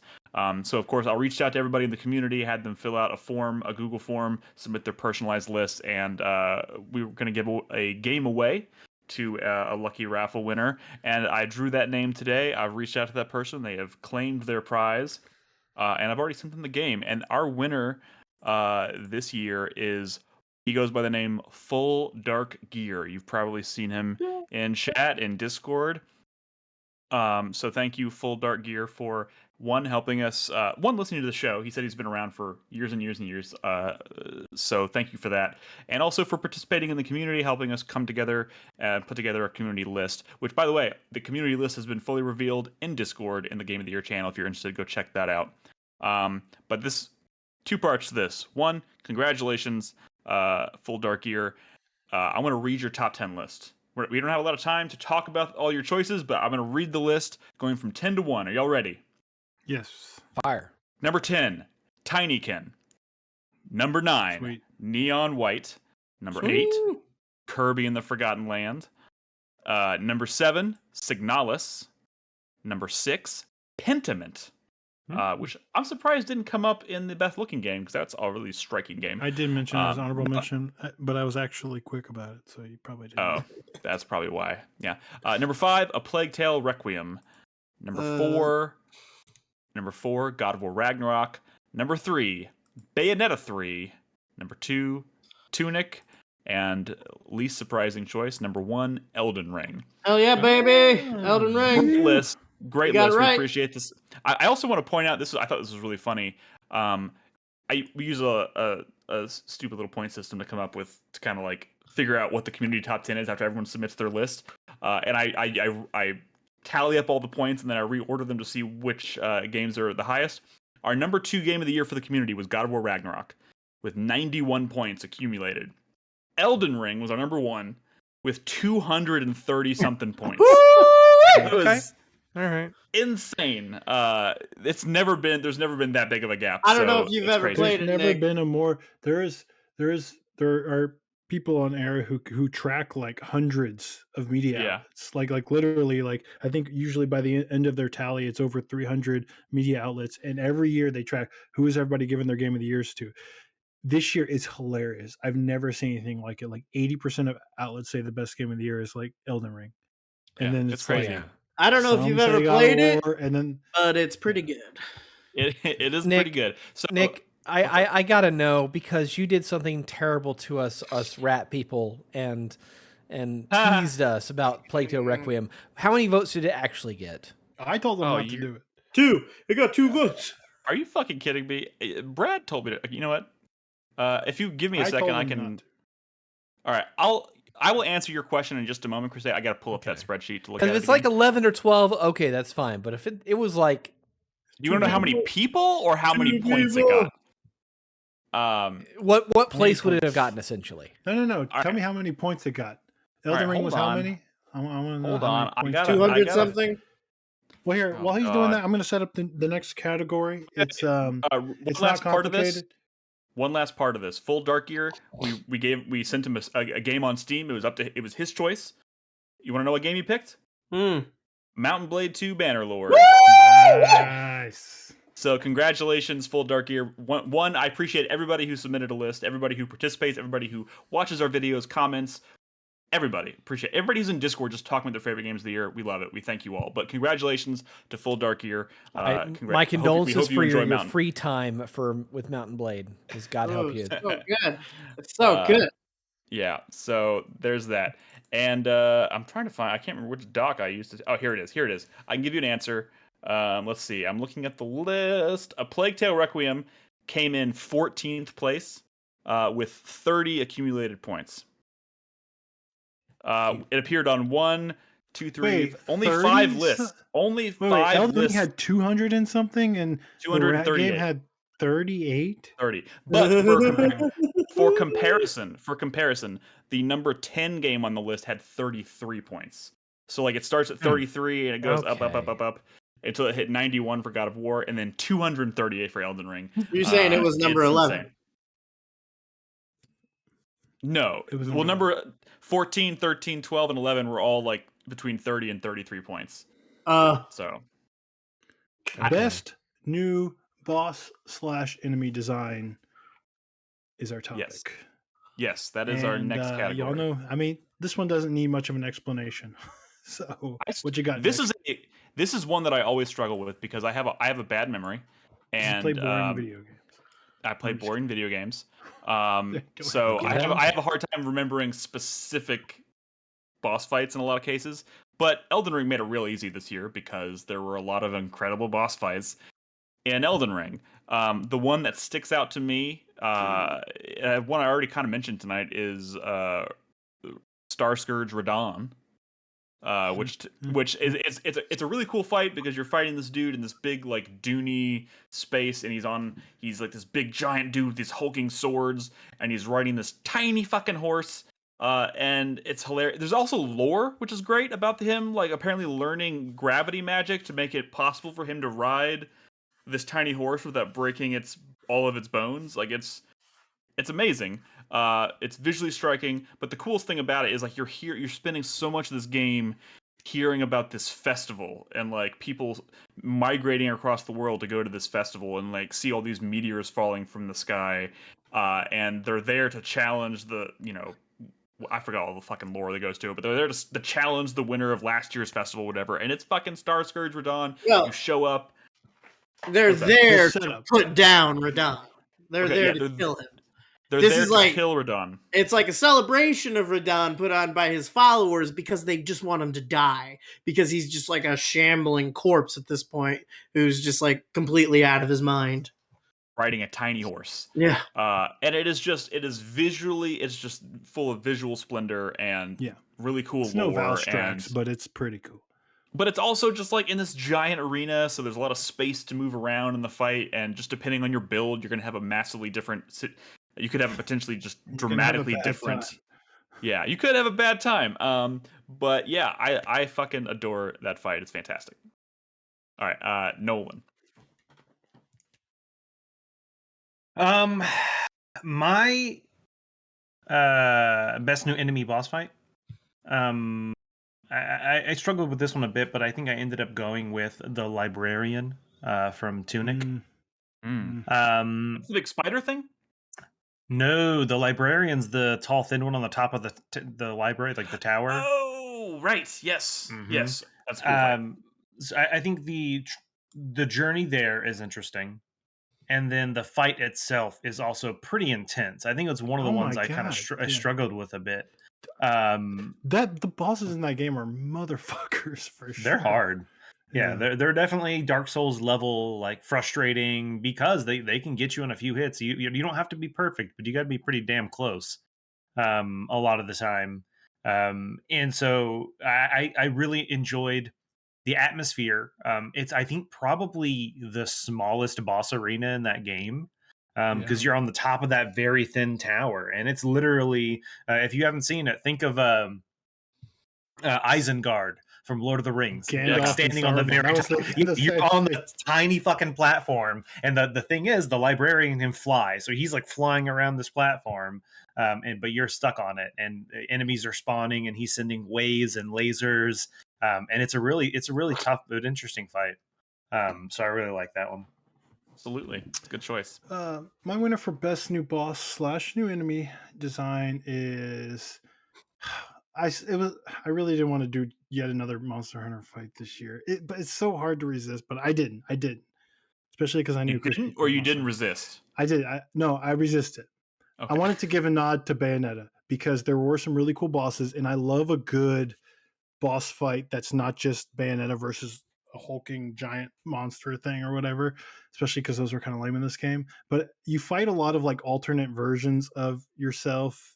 You kind of run into yourself a lot because it's like a multiverse thing. But at one point you fight, I guess she's like a French version of your mother, Rosa, and that's I think the coolest boss fight in the game. She's got a lot of the boss fights, especially these one-on-one boss fights, are like you're fighting something that is using a weapon that you know you're going to get, so it's very exciting. And she has like it's sort of like two parts of like a demon door kind of, which also doubles as like a chain gun, but the door will like open up and like demon arms will like come out and attack you. But so like it's just a really good like one-on-one boss fight. And at some point like she does this thing. I had in my game of the year video, there's clips of this boss fight where she'll do the thing where she'll like pop out of the door.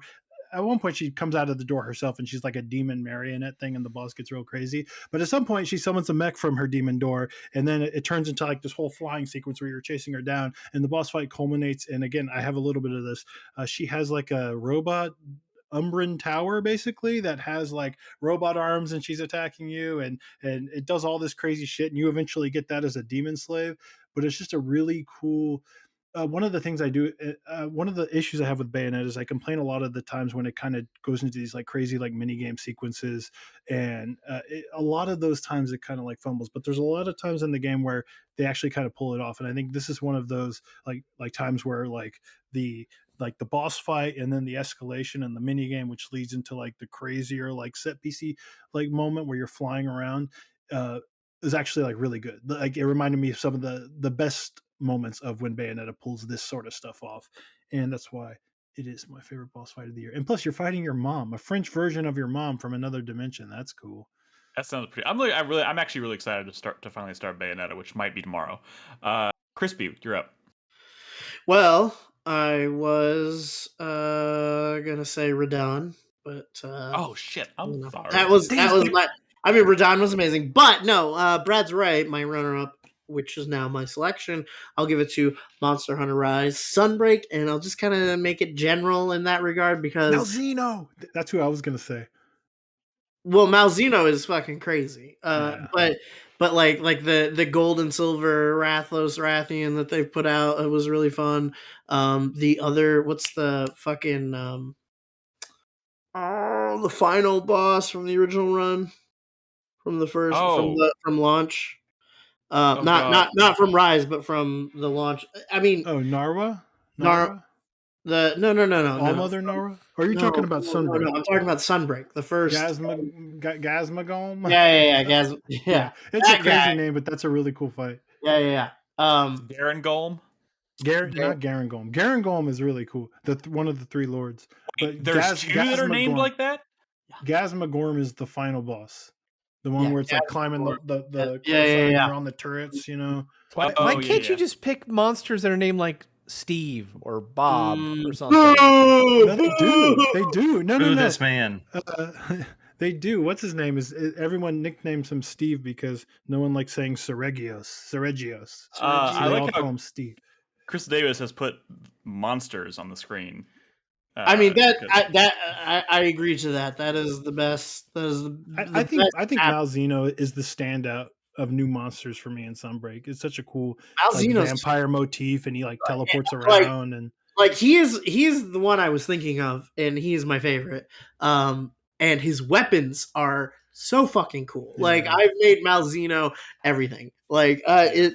Just what a cool monster. I really love it. I think he really purple fits. dragon, and like Purple fighting him in the dragon, ruins of spider. that, How dare like you? fighting him in the ruins of the castle and stuff. Yeah, It's and he causes blood blight, which makes it so your healing items like can't do Right. shit, and the only way you can get your health back is to attack. Right. So you have to play like very aggressive while you're Very- blood blighted.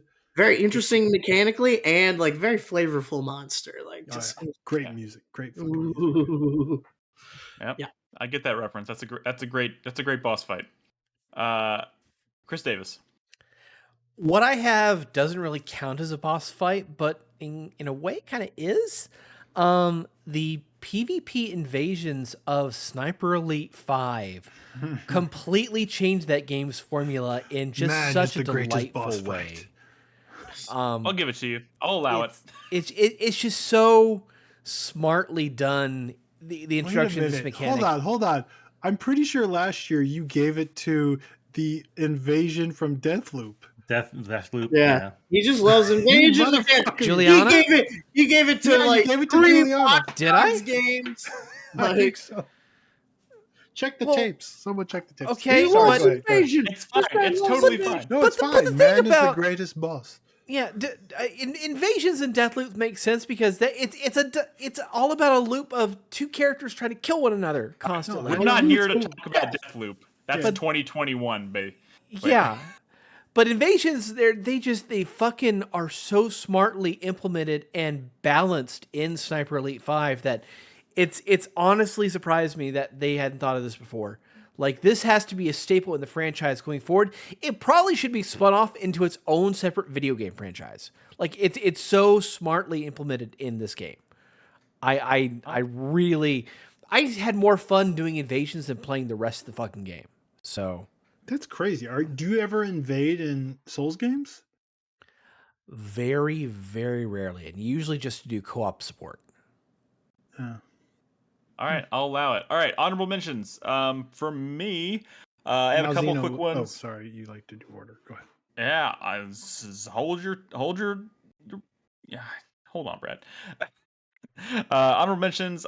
Sean the fighter from Sifu, who's kind of the boss. It's an early boss, the second boss. But he fights you with like a pole. A staff. So you have to like a staff. A So bow you have staff. to like Mike. Have you seen Ninja Turtles? yes. So you have to learn.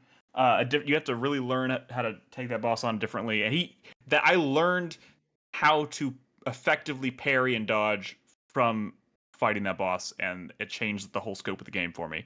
Also, the second Thor fight in Ragnarok was pretty dope, and the first time you fight a Tremor Tusk in Horizon was pretty cool. All right, Nolan.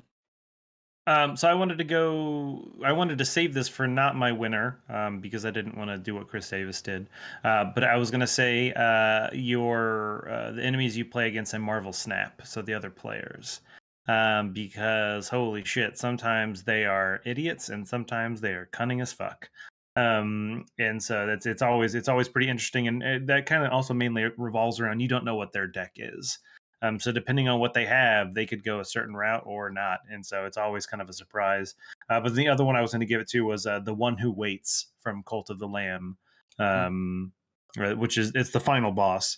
But yeah, pretty good boss fight. It was a pretty cool fight, yeah. Brad. Real quick, Malzeno. I talked about him. He's I think my favorite new monster in Sunbreak. So that's it. Okay, Crispy.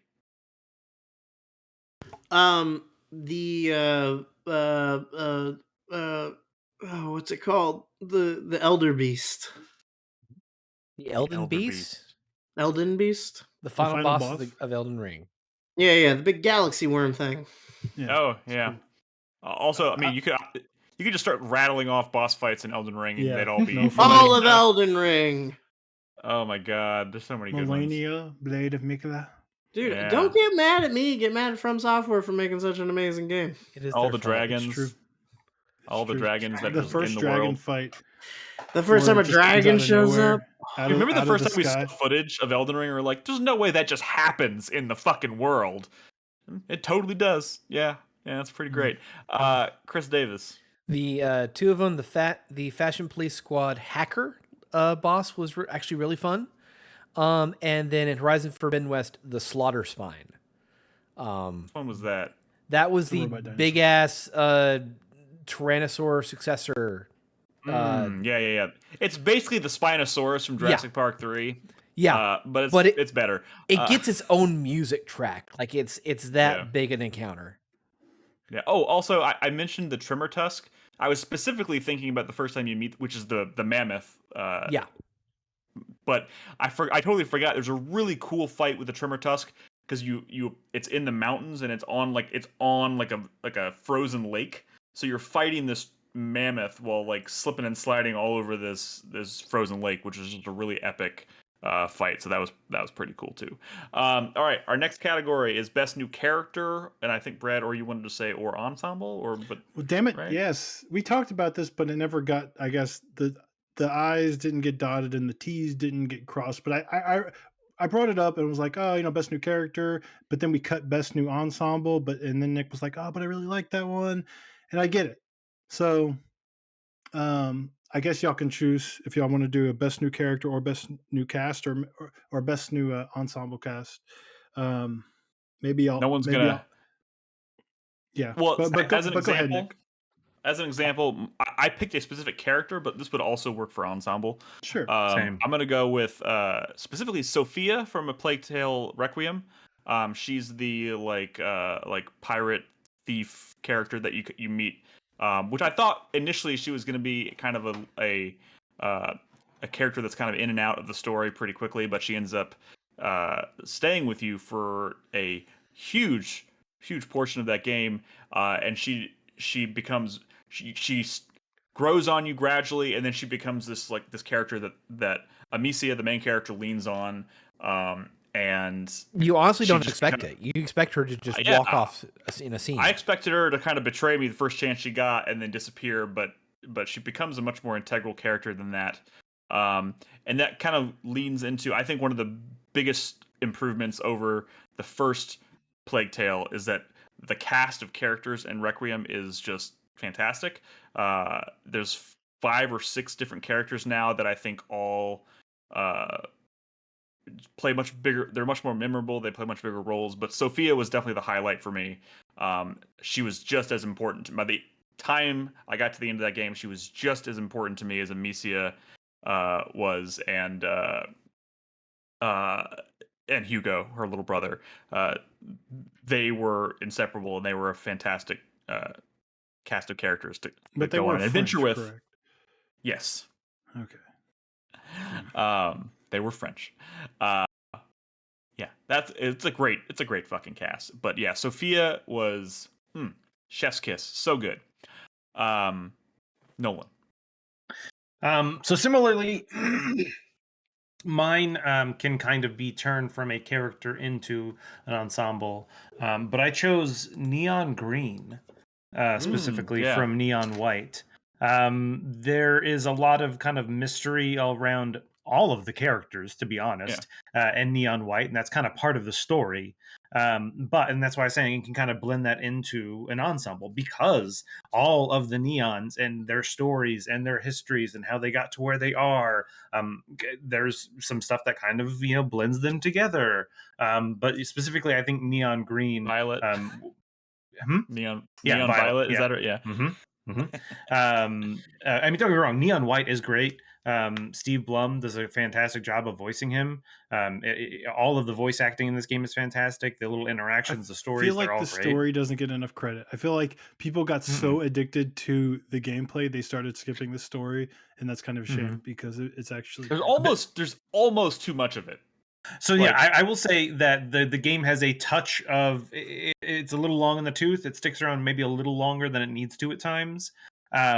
Especially because, like Brad said, you're in that kind of momentum of doing the fight, the levels. Oh, and now you go back and it's like, okay, well, let's spend 20 minutes on on backstory and lore and stuff.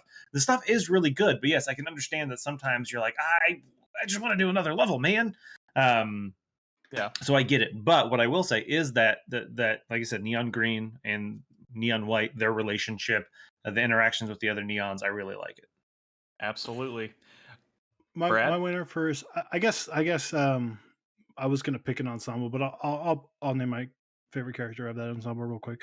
It was, of course, the cast of Xenoblade Chronicles 3. It is like absolutely highlight standout part of that game for me, and a game that I will talk about later because I do think it is very like disappointing to me in a lot of ways.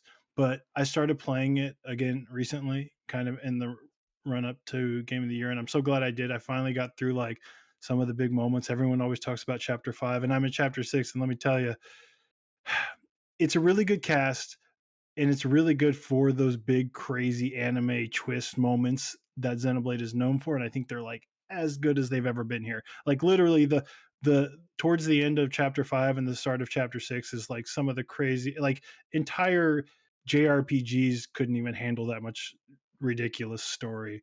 But it's not just those, it's the quiet moments. I've talked about this before, but like they're really good in those big moments, but they're just like, kind of these soldiers, and they have this like thing that they're trying to accomplish, but like you go to a lot of camps and stuff, and you see them just to have like one character just kind of like hanging around, like clean washing dishes, and another one will like just kind of like walk up and they'll have like a little conversation, and it's about like very like human things, like one character's like insecurities, or one character who's grieving, or one character who's just afraid, and so you get like these big crazy anime moments, but then these like super awesome, like down to earth quiet moments that just make like the sense of team like so good and strong. And I've never gotten that from a Xenoblade game, not the same way as you get it here. The whole cast is awesome. Again, Nick, you mentioned it. I think Uni's probably the standout, just because she's the foul mouthed one, Dude, and she's cool. not only is Uni great, I was totally not expecting the British accents when I started playing this game, and they're all so good, and it's just like it gives them all such a personality. And they're not as like cringy as they were in some of the other games, and again, you didn't get super far, but like her backstory gets real dark, and it's cool. Like, again, entire cast is amazing, and it's honestly those relationships that make it so strong, and that's why I kind of wanted to award it for like best ensemble cast. But just absolutely standout part of that game for sure. I like this trend of like highlighting a character, but then also calling out the rest of the cast too. It works. Crispy. Yeah. So sometimes maybe just one character is amazing, and not a whole cast. That's true. I'm gonna say the entire cast of Elden Ring. Hell yes. Oh my god! From Software is so good at giving us fucked up little dudes, and this game is chock full of fucked up little weirdos, and I love every last one of them. Ronnie is an amazing character. Ronnie's fantastic, yeah. Radon is fucking sick. What's is it Blake? What's his name? Blythe? Is it Blythe? Yeah. Blythe. Blythe is the Wolfman. Cool. So fucking cool. Yeah. The giant EG is fucking sick. I love the like America and Melania and Melina. I love Warrior Jar Alexander because he's just fucking sick. Oh my god, that is maybe the best character in the He is. Dude, he's so good. Alexander. So good. Alexander the Warrior Jar is great. He's got an amazing voice. You're like, I'm buds with this guy. He's just a big talking jar. And then later on, you start learning more about jars, and you're like, oh, this is actually really fucking weird and gross and fucked up. Wait, like y'all did finish his quest line, right? Oh, that was painful. Yeah. Oh my god. He's wild.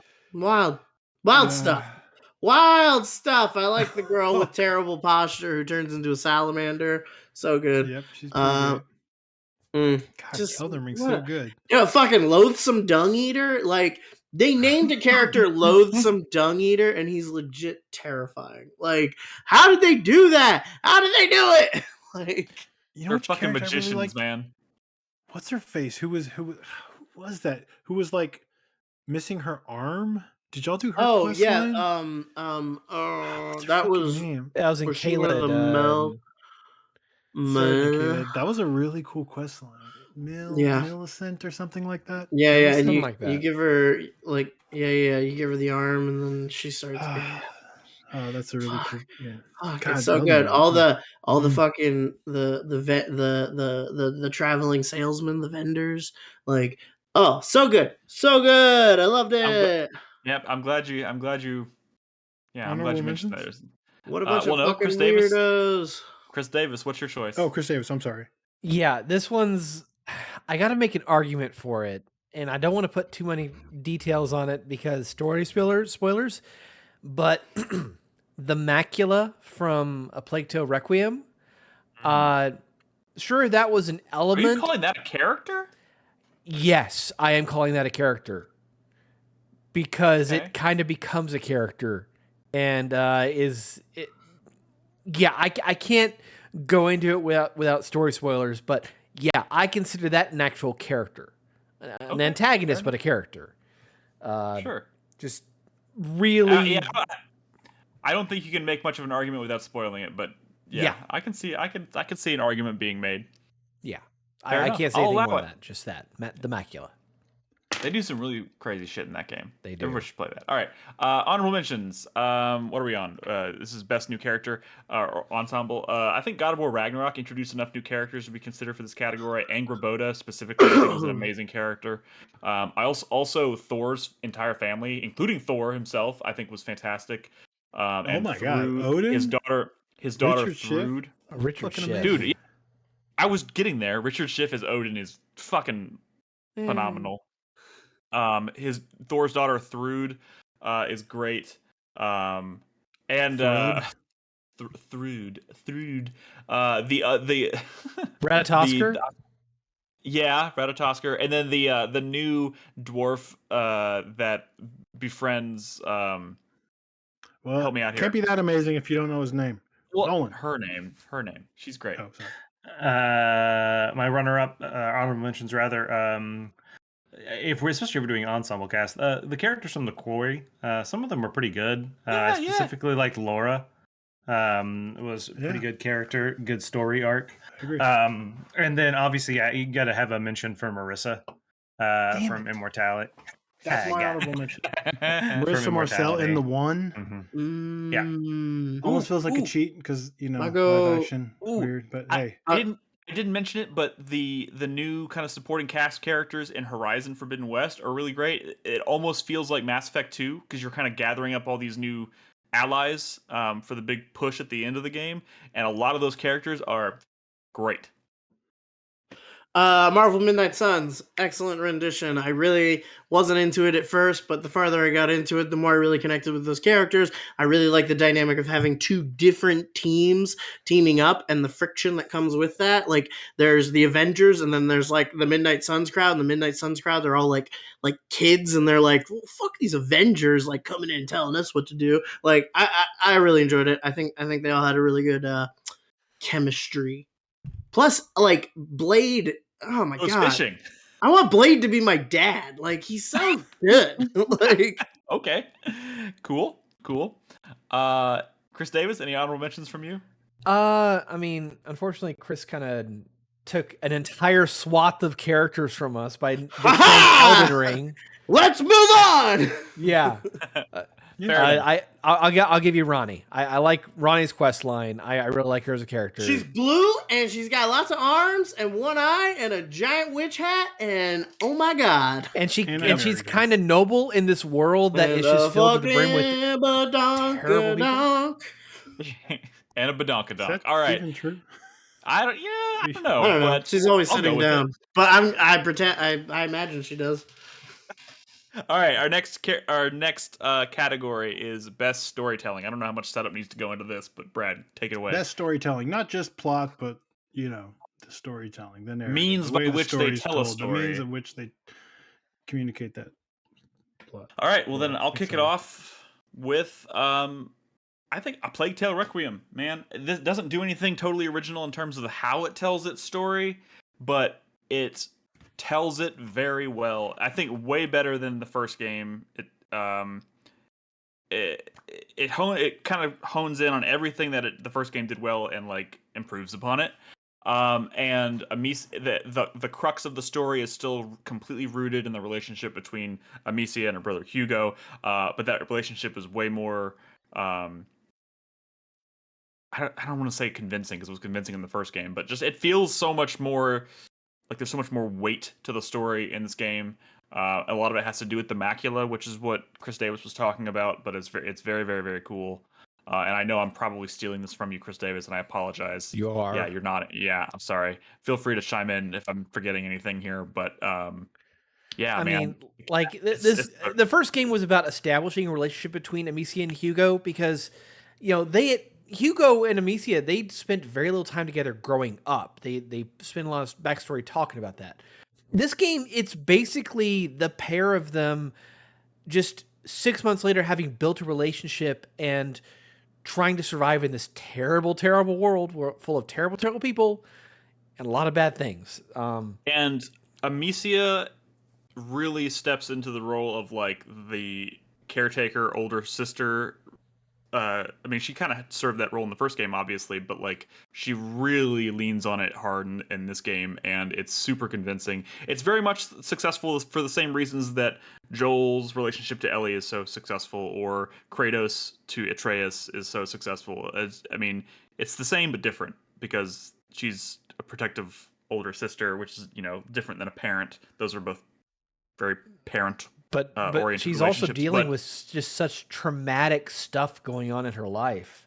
Like early on in Requiem, when she has this pivotal moment, like you see her character transform in just kind of a shocking yet very, very interesting way. It's pretty fucked up, but it's yeah, pretty good. it's so good. Pretty good. It's so good. So we'll leave it at that. Nolan.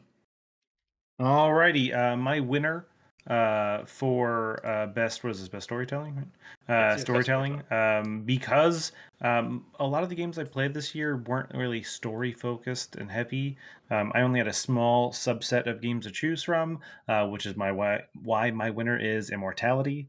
Sorry, Brad. I mean, No, we can it's talk about it fine. together.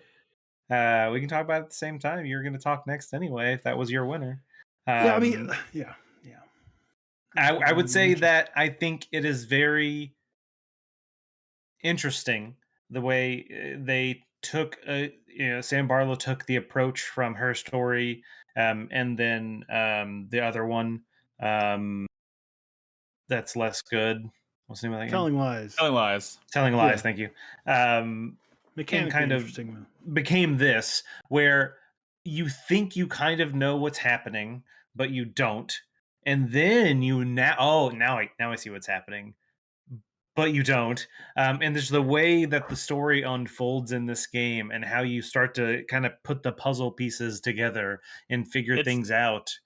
Definitely the most unconventional means of telling a story. I think that And came out this putting year. those puzzle pieces together are like it's so hard, and like this is an intimidating game because it's like it's almost like they filmed 3 full movies from three different eras, and then they filmed all this like backset stuff and like table reads and people hanging out at parties. There's so much there, and because you're not like typing words, which was very more like player directed, I feel like you kind of were going in the direction you wanted to. Now you're just sort of like freezing the image and like match cutting to like, oh, similar things in other scenes. You'd be jumping from like one movie all the way to like a movie that was shot like 30 years later, and it could be really confusing. Like this was a hard game to all the kind of time. like really get into. Am I spoiling one of my later things? I don't know. I was say you're spoiling some stuff, but I mean, all I'm saying, like, I think just how like crazy and ambitious it was. Like to me, I look at all these games this year, and even though this one is a live action thing, like this seems like the most ambitious production I've seen in terms of just like setting up a project and like actually executing on it. Like how much work it took to like for sure. almost film 3 different movies. Like I don't like how does someone even like put a game together with that? You even storyboard this. You know what I mean? I don't know, especially we're not even talking about the fact that like there's all these hidden scenes and hidden characters and hidden story. At first it's almost like, I mean, I don't know what the initial seed was for this, but it almost seemed like, oh, what if like film was haunted or something? And then you start Careful, to realize Brad. there's Careful. yeah, well, I mean, I feel like you kind of got to like hint at what's actually going on in Immortality, otherwise people aren't going to really find it. But like there's Oh, they stuff will. there. There's stuff there, and when it starts happening, it's like seriously some of the most memorable stuff that's happened to me this year were I mean, we're gonna talk about this again, Brad. discovering. We're gonna talk about this again, Brad. Okay. All But right, yeah, all right. that was my Are you winner gonna- for best storytelling of the year. So I guess we can go to Crispy. All right, cool. Crispy. Well, you guys all had really good suggestions, but you missed the obvious winner. Elden Ring. Elden Ring. It We was should the have best. just. You're right. It was Freaking the much best. invested in the story I It was. was the best. It was so good. It was wonderful. I mean, I think there was a lot more kind of like lore, if that's your thing, up front in this game than maybe past sure. from soft games. But diving in deeper below the surface was An ocean of lore. oh so satisfying, was so much more wonderful, and honestly kind of plays off what I said earlier in the year about Immortality, where it's like, you're right, there's some weird deep stuff going on in Immortality, but I feel like after about 6 hours with it, it's told you everything. There's like, and it's told you in no uncertain terms everything that it wants to tell you, and that sort of like openness kind of killed the vibe for me a little bit. And what's so fun about Elden Ring and FromSoft games is that they're kind of withholding, and they kind of demand a little bit of interpretation on your part as a viewer. It's not just like pedagogy. It's not just me sitting there at the camera and telling you stuff and you just accepting it and going, okay. It is giving you context. It is giving you relationships. It's giving you information about characters, which you then use to extrapolate story, plot, things from those characters. And Once you watch the YouTube video, you mean? once you watch the YouTube videos, yes. Once somebody does all the work for you and explains it to you. Yes. Pretty much. It's, yeah. Yes. it's amazing. But Robin got really hooked on, because Robin actually played more Elden Ring this year than I did. And she got hooked on, is it Vati videos? Is that the one, Yes. the channel, right? So That's she the got one, she got lost in Vati videos, and I was like, Alright. damn, you're going deep. So, He's a little I've been damp away for from my taste, but So I've been he's good. I've been away from Vati video for a while now, and what I will say is when he first started, really fucking good content. But then the problem was, I think he ran out of content, but he wanted to keep making videos, and so some of the later content is kind of bullshit. Like just like super big stretches of like, this thing looks kind of like this thing. So Okay, and it just okay, it's but long, kind that- of like, what the fuck are you talking about? that's kind of what I mean by he's a little damp, is I think there's a little bit of floweriness going on there, and maybe some of that is just from stretching out the material. But that right there, that like this discussion and debate of like, is that really how we're interpreting that? Is that really what they're trying to say here? Like this communication is what stories should do, It's But I feel like you're being a little unfair to Immortality. I mean, that is like a challenging narrative to absorb, and there was a lot of discussion because it is after the it is a challenging. I mean, I think. I mean, I don't know that I essays of entirely agree. Immortality, not just Elden Ring. I know, and I have too. And there's a lot of great content that came out. Especially because not everyone is finding all the scenes that another person is, so they might not. I know, but what I'm saying is that game is much more of a hunt for puzzle pieces. Like once you have the pieces, it's so much more like it doesn't give you a whole lot of room almost for interpretation. ethereal than like his previous games, though, because you're just sort of like There's one scene in that game that like, fucking kills it for me. Honestly, okay. that's what it is. There's one scene in that game that fucking kills it for me, and it is a character talking to camera and just like laying it out, and I don't like that, and I wish I hadn't watched that part, basically. That's fair. I wonder how much of that. There's maybe a lot more than that than you think. Dude, All right, remember, we're not here to have debates. We can I have don't think that's just true. moving. I don't think that's true. I really, really dove into that. Chris Davis, are you keeping your A Plague Tale Requiem Yes, choice I as am well? keeping it. Yes. Okay, this is the first category where we've had two major things of overlap, but it's fine because Elden Ring, Immortality, A Plague Tale Requiem totally makes sense. Honorable mentions. I'm going to start with. I do think God of War Ragnarok's worthy of mention here. I mean, obviously, I think what they managed to do with the God of War 2018 was amazing, and I think they continue on that very kind of predictable, like, this is how we're telling our story because it works, and they continue down that path, and it works here too.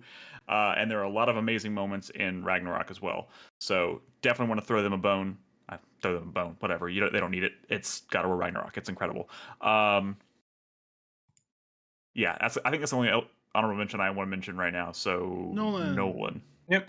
So yeah, God of War was on my list of honorable mentions. I haven't played the whole thing, but what I have played has been a great story. And then I also wanted to shout out again to Neon White. We've kind of already talked about it before, but the story in that's great. So, Yep. That's it. All right, just Brad? honorable mention. I really wanted to call out Triangle Strategy because I think it gets a lot of crap for its storytelling, but the actual like mechanics of how you can like sort of dictate or at least try to influence the direction that the story goes is actually kind of impressive. And I think maybe if you listen to episode 715 ? I talk more about it. Crispy. Tactics Ogre Reborn. Just Yeah. really, really smart, mature storytelling that has complex, deep characters, and you make very impactful decisions on how the fate of these characters play out.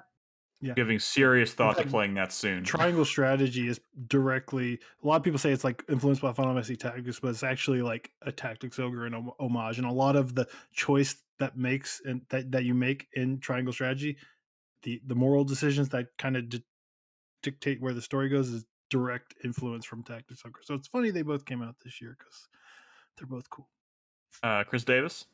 Horizon Forbidden West. That game is in the best sense possible, the narrative direct sequel to its predecessor, and it builds out the narrative, builds out the world and the lore, and sets up for a finale game. That was Forbidden so West- fucking exciting for me. Like Forbidden West kind of nails the last act. The It- last act of that game is crazy and it's cool. 100% does. Like Makes me very excited for the future. Yeah, it is so the last 2 hours of that game are so exciting and such a excellent like visually here's what's striking, coming, too. here's what's Holy gonna shit. happen. Oh, There's such a cool set piece at the end. like Also, I wasn't necessarily a Horizon 1 fan. I thought it was good, but I wasn't into it really.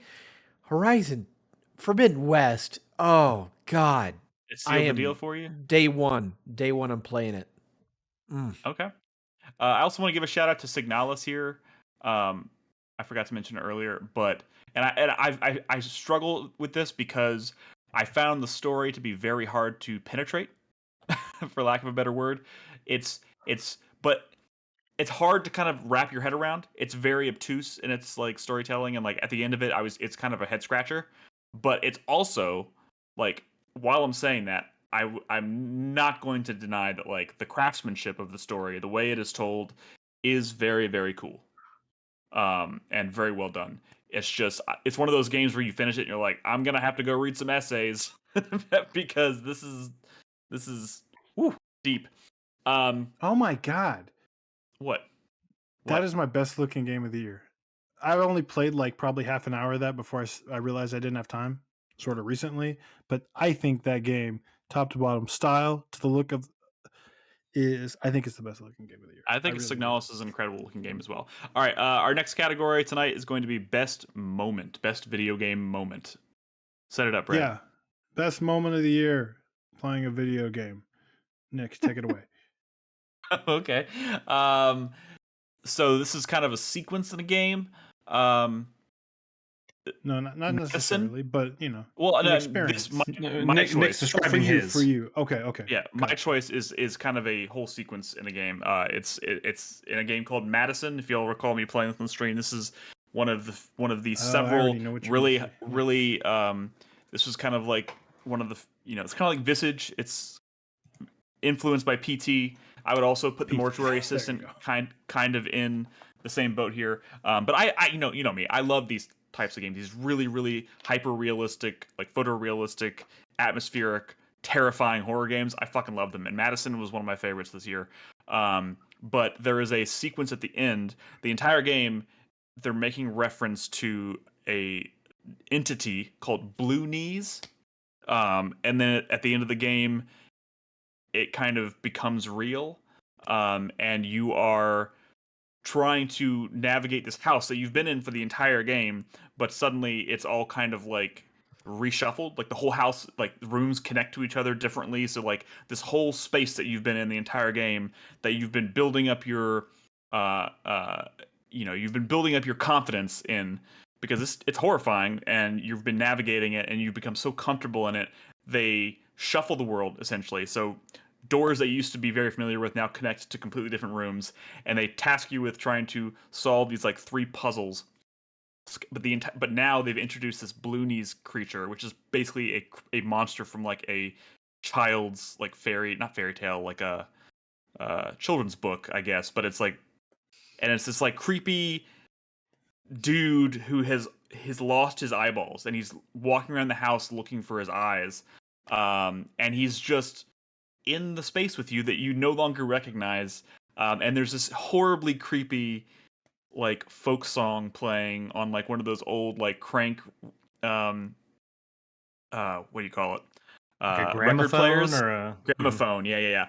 And it's chilling, it's eerie, and like you'll turn a corner and all of a sudden you'll see this like dude, and he's kind of like poking his head around the corner and just like staring at you, and you're like, no, I'm going the other way.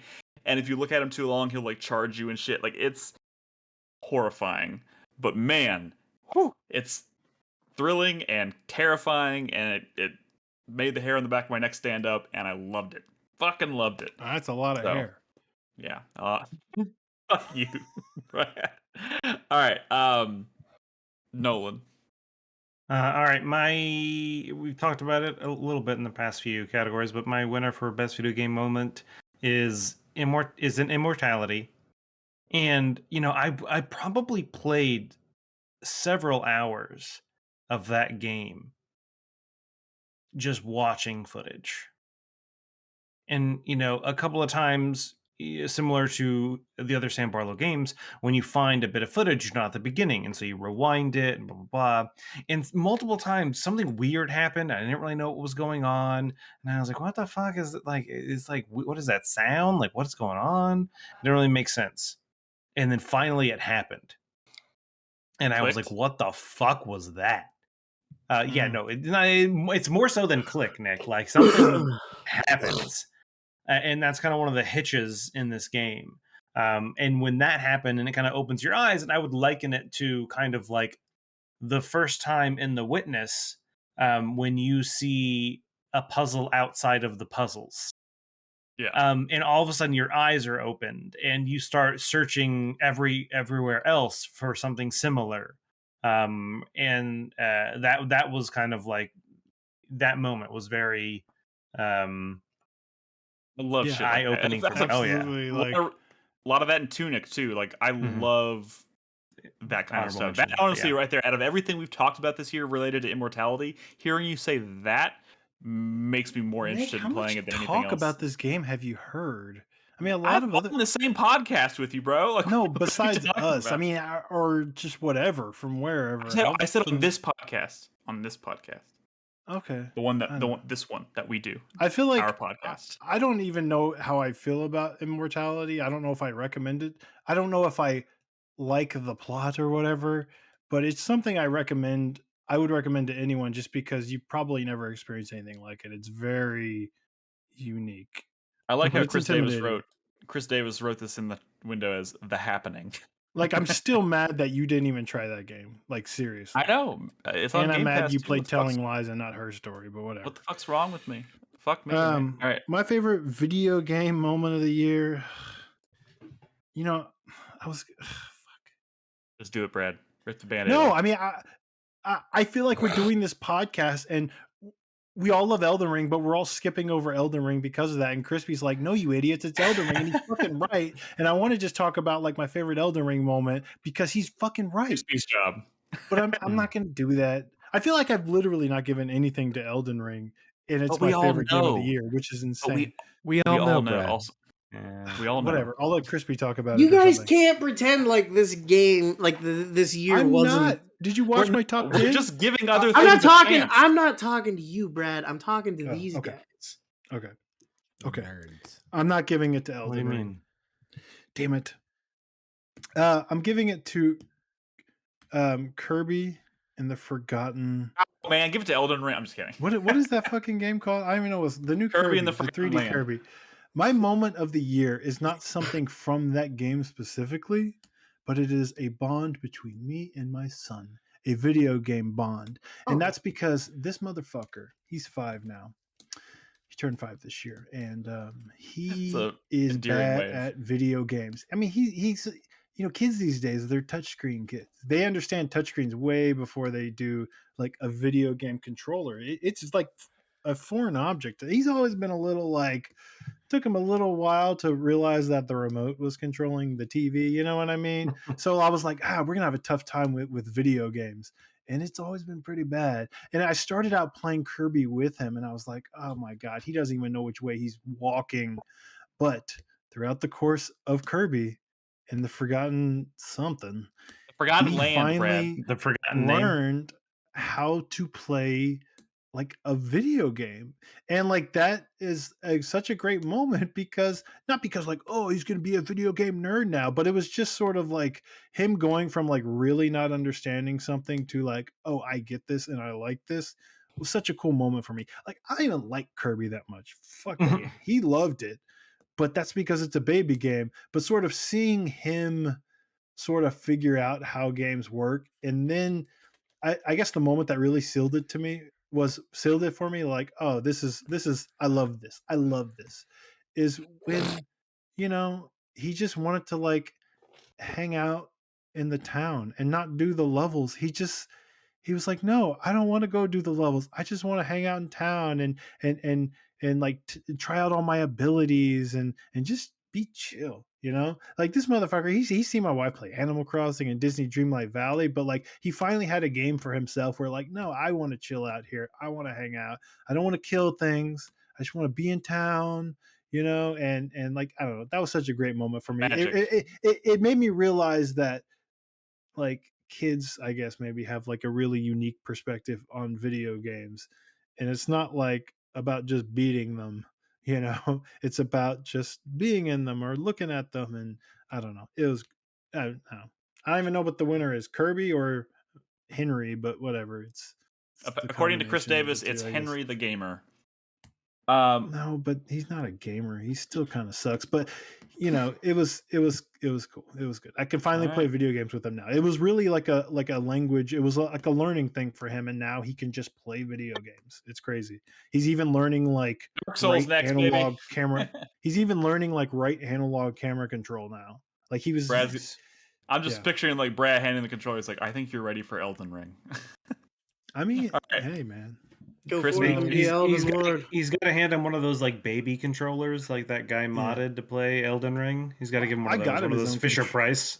I got him his own control. The one of those like Super Nintendo looking 8-bit controllers with the but I specifically got the Japanese style, so it had the Super Nintendo controller that had the different color buttons, so I can tell him like colors when I was telling him to like press something. But yeah, it's cool. Nice. Cool. All right, Yeah. Crispy. Also Elden Ring. Okay, yeah. This is a tough one. Because like immortality is a great answer to this question, and not just like the happening of immortality. My personal favorite, towards the end of my gameplay, I really liked when that lady burst into flames. That was amazing. Like I was actually just like, oh, like just kind of gobsmacked. That was a cool way to end it. It was, I mean, it was like again, it's like there's nary a hint of subtlety to it, but it is so beautifully raw, and it doesn't need to be subtle in that moment. Like that is like the fucking, that's it. Like that's the final death. Y'all are selling me on this game tonight. The fucking like, death blow. It's fucking crazy. It's an amazing game, Nick. You should play it. You didn't talk about the happening or the bursting. So hold on. Well, Nick, the problem is there's a lot of spoilers, and we've said it before, and I'll say it again. This is better than telling lies. Period. And I know you got hung up on telling lies. Forget telling lies. Just play this. This is not my answer though for best video game moment of the year. That is runner-up. That's a runner-up. I'm not doing a runner-up after this. I'm just saying, like, there's a lot of stuff that I wanted to get through, and I want to say this, and I want to say that, and I want to do this, but I keep coming back to Elden Ring. and just like little things in Elden Ring, like when I first got to Stormvale Castle and I was just like, hey, what's that? And I found a little secret path around the side and I'm like, where does this go? Maybe it ends in a nice piece of loot. And no, it ends in the bonfire on the other side of the fucking castle, and you can completely skip the castle, and I had no idea. And I got to the other side and I was like, oh my god, this game's amazing. I love everything about this. Going into a dungeon for the first time in Elden Ring was like such a fucking revelation for some goddamn reason. Like I can't go back. I can't go back to pre-2022 gaming anymore because of Elden Ring. That game is incredible. Everything it did was just like perfect. Yeah. It made me I feel hate the you. new God of War. yeah. I don't actually hate. Yeah. I don't actually hate it, but I think I would have liked the new God of War a lot better if I'd never played every game feels like Disneyland after Elden Ring. Yeah. What's wrong with Disneyland? Well, Disneyland's great, well, but you feel the artifice of it all. Yeah, You feel the front facing Oh, I nature get it. of everything. Like Yeah. Gotcha. Okay, I get it now. I get it. I talked about in my Game of the Year video. I started ranting about God of War, where these chests are for Kratos, this crack in this wall is for Right. Kratos. Right. It feels like Disneyland. Yeah. All right, Chris Davis. Mine goes to a Plato Requiem again. And what I hinted at earlier with Amicia, early on in the game, there is a gauntlet / semi-boss fight moment in a barn. And it's a moment when Amicia as a character breaks because she has been suffering from PTSD from the events of the first game, and just everything starts coming back to her, and it comes back to her really fast. And it's her really big character building moment in the first half of the game where she realizes the trauma that she's been undergoing, and instead of just like being beaten down with it, she just goes violent and becomes this completely just anger focused. She becomes like a wild animal, just like essentially, yes. And as you're doing this fight and just fighting gauntlets of soldiers, something that you only did in like the final moments of the first game because it was the combat system is just so difficult to do with multiple combatants. Lucas, your companion, is just kind of begging you to stop and just escape and run while you still can, but she's refusing, and her character is just you kind of had to experience known for being. She's so well known at this point for being this very. She's not docile. She's never been docile, but no, but she's also just. She's not a particularly violent person either, and then she reaches a breaking point, and it comes out in a very unexpected way. And how come they didn't give her a sword in that moment? That's my question. She don't need no sword. She didn't need no sword. The sling works well enough, and you eventually get a crossbow. So, but yeah, that's just that moment of seeing her. Sling. She finds a way. That slings are fucking violent. She has a way to make. She finds a way to make it work. Oh yeah, it's a good moment though. It's just that is a very hard moment to play. I had to play it like a dozen times to get the sequence right because of how I was choosing to play the game. But goddamn, did I come to love and appreciate Amicia afterwards. Great moment. All right, honorable mentions. Real quick, I want to. Yes. In Horizon, there's a moment where you go into a cauldron and the cauldron is broken, and it's broken while in the midst of trying to build a tall neck, one of those, what is essentially the radio towers of Far Cry or whatever, but they walk around, right? Like giraffes with the big flat heads, right? So you end up fixing the cauldron and fixing the tall neck, and then all of a sudden, when you reach the end, you're kind of on top of the broken tall neck, and it raises out of the ground into the world, and then just walks out into the world with you on it, and from that point forward, it's just in the world. It lives you've and exists. Created something. Yeah, you have built it. It is amazing. It stayed with me the entire year. Also, God of War Ragnarok, I don't want to spoil it because it's kind of a late game thing, but let me just say, the bar fight, so cool. Such a good moment. If you play the game and you've gotten to that point, you know what I'm talking about. It's pretty cool. Nolan. Or no, I'm thinking. I'm sorry. I'm thinking my thoughts. Just silence. So I went for This is a runner-up. Sorry, right? Honorable Honorable mentions. We mentions. don't do I keep saying runner-up. I keep saying runner-up. I'm honorable mentions. So similarly to my winner, it's going to be the Golden Path in Tunic. Yes. There were so many times where I saw something and I was like, "Oh, this means something," and it didn't quite yet mean anything, but I knew it did. And then through looking at the menu in the guide and then trying to wait, hold on, does this? There's this weird small photo in the corner of this one page that kind of looks Mhm. like this thing, and then starting to tie those things together. And similar to the Witness, I busted out pen and paper. I started writing stuff down to try to solve these puzzles. And it's not like in The Witness when you solve a puzzle and it's like, oh, I can draw this line here and I've done it. That's not how it works in Tunic. It doesn't like exactly give you that hand holdy That game, process.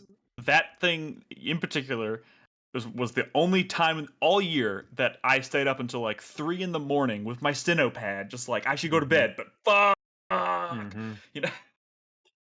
So that's what I'll say. That's my honorable mention. Sorry, that's it. Real quick, honorable mention for me is Elden Ring. All of Elden Ring. The first time I made it up to the Atlas Plateau, the way I got up there, first time I got to Lindell, it's a great game. But also, I just want to say, like the end of Chapter 5 in Xenoblade Chronicles and the start of Chapter 6 in Xenoblade Chronicles 3 is so good. It's crazy. It is Fuck. absurd. It is absurd what happens. Oh my god! I remember I was Uh, playing that, and nope. Move on. Crispy, go. Well, Crispy doesn't Mountain. get an honorable mention. Yes, He I doesn't do. I as get much one as- more. Mountain Blade 2 Banner Lord, because you become a lord and then you have castles and fiefs and towns and you're like, oh my god, I can build an army. The first time you build an army, the first time you rally the banners and everyone comes and you've got like 1,000 people marching under your banner, it's just like, yes, I've done it. I've made it. I've achieved everything in this video game that I could never achieve in my real life. It's amazing. It's a good Man. moment. I hope Full Dark Year is enjoying that game already. Chris Davis, honorable mentions. Two real quick. First, the first time you beat death in Vampire Survivors. That is just such a you Well- don't expect it. You just like, okay, maybe I'll survive. Like, oh my god, death died. What is happening? What is the game doing? I would say for me, I guess moment would be the first time I could just stand still in Vampire Survivors and really be just fine. Yeah, That was a great moment. that was really good. Also, Takes my a other while to one, get there. my other one goes to Sifu. Discovering the other trick about Sifu and the way the story plays out. Well, fuck! Don't tell me what it is. I'm not going to, Nick. I'm just saying you got to play the game and then you got to play the game again. It is my next priority. All right. One more category to go through in this segment is going to be, we're going to end the segment on biggest surprise of the year. Brad, what do you want to say about this one, if anything? No, I'm not going to say anything. My winner is Triangle Strategy. Wait, what? No, Are you got to read it out. What is the Oh. topic? Brad's getting tired. Biggest surprise. It is the one that surprised us. Nick, go. All right. I'm gonna go with Chained Echoes because I didn't really expect to. You slut. You fucking traitor. Continue. Was not expecting this game in any shape or form. Didn't even know it existed until I think Jason Schreier tweeted about it, and I was like, "That looks pretty cool." And I heard some good stuff about it, and I don't even know what prompted me to actually throw the money down and buy it, but I did, and I'm playing it now, and it's pretty fucking good. It's just a really slick, modern feeling Chrono Trigger, I'm guessing. As someone who's never played Chrono Trigger, I know it's shameful. But how many man, hours are you? How far are you into? 15 hours into it so far. It's very good. Good characters, cool world, cool story, great battle mechanics. Yeah, I'm chugging along at it kind of slowly. But man, I love this game. Came out of left field for me. So yeah, Chained Echoes. Maybe we'll even talk about it in a year, Nick. Maybe we will. It is not. I am not using it as my Fuzzy December game. But no, it's you know it's not good enough for next year. You already told me that. So hey, if I get to Nolan? next year and I only have 9 games on my list, and I can't think of 9 another one I'd rather games. put on the list, then I'll You- put it on my top 10 next year. The promise is you have to finish it now. Yeah, I'm going to. What makes you think I'm Okay. not going to? Remember, I finished remember, Hogwarts is gonna suck because of the curse. Hey, you didn't specify. Oh, we should Yeah. only be so lucky. Brad thinks that because I have chosen to not use No, this you- as my fuzzy December game, I've elicited a curse that is going to doom You a told me AAA you were project gonna wait. next year. It's because you told me.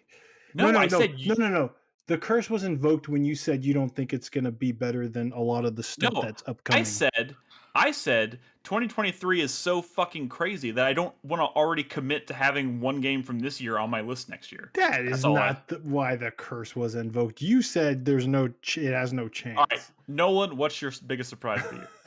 Big surprise 2022 is Marvel Snap. God. If you would have told me I was going to play a card game this year, I probably would have believed you. I like Yeah. card games. Yes. But if you would have told me it was a Marvel card game, I'd have been like, that's silly. That's not. Why? Yourself, yeah. I love Marvel Competitive Snap. card Yeah, competitive. I play it. I don't remember the last day I haven't played it. For the past at least a month, if not longer, I play it every single day. Not always for like 4 hours. I'll play 5-6 matches. Not always. Well, I'm what I'm Sometimes. saying. It depends Yeah. on the day. Sometimes I'm trying to I find myself with a little more free time and I'm playing more. Each match is only like 3 minutes, 4 minutes tops. They're very quick. The days I find myself playing it for longer is when I'm starting to rebuild new decks because I've maybe added a new card that can change up my style. And then I play it and I'm like, actually this doesn't work as well as I thought, or here's a crux to my deck. And so I played it today. I played at least five matches today, I think, and I'm gonna probably play a couple more when I'm in bed tonight before I go to sleep. It's a really fun game. Nice. And I'm just like, I'm shocked that it has staying power for me. And to this day, I've spent zero since. I've spent nothing on this game. And I've been enjoying the shit out of it. Nice. My biggest Alright. surprise of the year is Neon White. I fooled y'all earlier. My biggest surprise of the year is Neon White because I remember when it was a Steam Next Fest and everyone was kind of flipping out all over the demo, and then people were like linking me videos like, "Hey, check it out! It's got cards. You like cards? Look at this game!" And I'm like, "These aren't real cards. This is not a game for me." I didn't even try the demo. I was like, "Okay, you are in it because of the fast platforming and the speed run." And I was never. Even when it came out, I was like, this shit's not for me. Y'all are just getting into the speed run, the leaderboard shit, and that's not what I want to do. I don't have the time for that. I'm not going to get into that. And if that's the hook of the game, it's not for me. But I caved and I finally tried it. And surprise, surprise, I was surprised how just hooked I was on perfecting each run. I really did not think I was going to have time to kind of get into the game the way other people were, and sure enough I was chasing that ace medal every time, and then when I get it I was like, oh, I can improve this run, and I was like, I don't need to. And when I wrote out, when it was getting close to the end of the year, and I wrote out a list of, okay, I need to finish this game, I need to at least let me give me a few more hours of this game, a few more levels of this game. I really want to cement how I feel about these games, even if I don't have time to finish them. And with Neon White, was a game I did not finish at the time. I was like, I just need to let me just get gold medals for the rest of the game. Just get to the end of the game, just get gold medals, see the end of the story, and oh my god, it was impossible. I was like playing for an hour on like 2 levels, and I'm like, I can't play this game casually. I can only play this game one way. I'm obsessed with perfecting my run, and it's just impossible. I mean, I love this game. I never thought I was going to love it the way that the game wanted me to love it, and I did. It really And that is one feels like a exceptional and domino one of the effect. best games of the year. Yeah. That one feels like a domino effect because Brad played it and was like, "Oh my god," and then talked about it on the podcast, and then I played it and had kind of the same experience. And I think everybody here played it. Maybe not. No. Nope. No. Oh, No. But well, just the the cool ones guys. did, and that's what matters. yeah. Fair enough. All right, Crispy.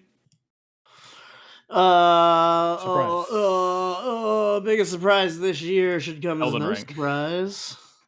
No, Elden Ring is No, not a you- surprise. oh, you Elden Ring can't. is going to be awesome. Elden Ring No. wasn't a surprise. I'm gonna give it to Vampire Survivor There you go. because Yeah. not only was I like vehemently against this game until I wasn't, just like the thing is, the only reason why I was able to appreciate this game and why I like it now is because in the last 2 weeks my brain has rewired itself. Like I just think differently now. I think I don't know what it is. I played a shit ton of Vampire Survivor and then I sat down and I've been playing Diablo 3 like hours a day for like a week now, and I used to not be able to do that. And I don't know who I am anymore. And Vampire Survivor did this to me. That's a good reason. That's a good reason to consider it a surprise for sure. Chris Davis. For me, it's gonna be Mountain Blade 2 Bannerlord. For years, I've been listening to Brad talk up this fucking franchise on the podcast, and being so happy with his Game of Thrones mod that he was playing. And I thought, okay, well, one day, like a year and a half ago, I got a GOG coupon for like 50% off on it. So I was like, okay, I'll buy it, but I'll wait until it comes out in 1.0 to actually play it. And I played it, and it was October 27th when it came out. God of War Ragnarok rescued me after I'd put about 45 hours into it, about less than 2 weeks later. Like, that game is a soul suck, but it is just so delightful, an empowerment fantasy. It's just so good at sucking. It's a wiener suck too. It fondles in just the right ways too. Okay. Hey, look, you started this shit, man. I know. I opened the door. You just walk through it. It's so smartly put together a game that, despite the jank in it and the weird combat, just the loop of building out your clan and going to war and sieging castles and towns and building your empire, it feels so good. Thank God that God of War Ragnarok came out to grab me and pull me out of it, because otherwise I probably would still be playing it right now, and I'm not even sure we'd even get to get It's your good videos to have done. a ripcord game, honestly. That was really my ripcord game. to kind of get you out of like the dangerous. That's why I specifically chose to get into Final Fantasy 14 like 2 months before Monster Hunter Rise came out, because I knew that if it got bad with Final Fantasy 14 and MMO, I would have Monster Hunter to pull me out. And it did. Thank God. Oh man, we should have a best ripcord game category. That's pretty good. All right, honorable mentions for this category. I only have one I want to mention right now because I think Neon White's a great choice. But I also want to mention, and this is on a more literal sense, Somerville literally came out of nowhere. Like, hadn't heard about it in years, and all of a sudden they drop a trailer out of fucking nowhere, and it's like, hey, this game comes out in like 2 weeks, and we're like, what? And played it. Pretty good. I mean, it doesn't quite live up to the hype of like Playdead. It's not quite Inside, but it's close.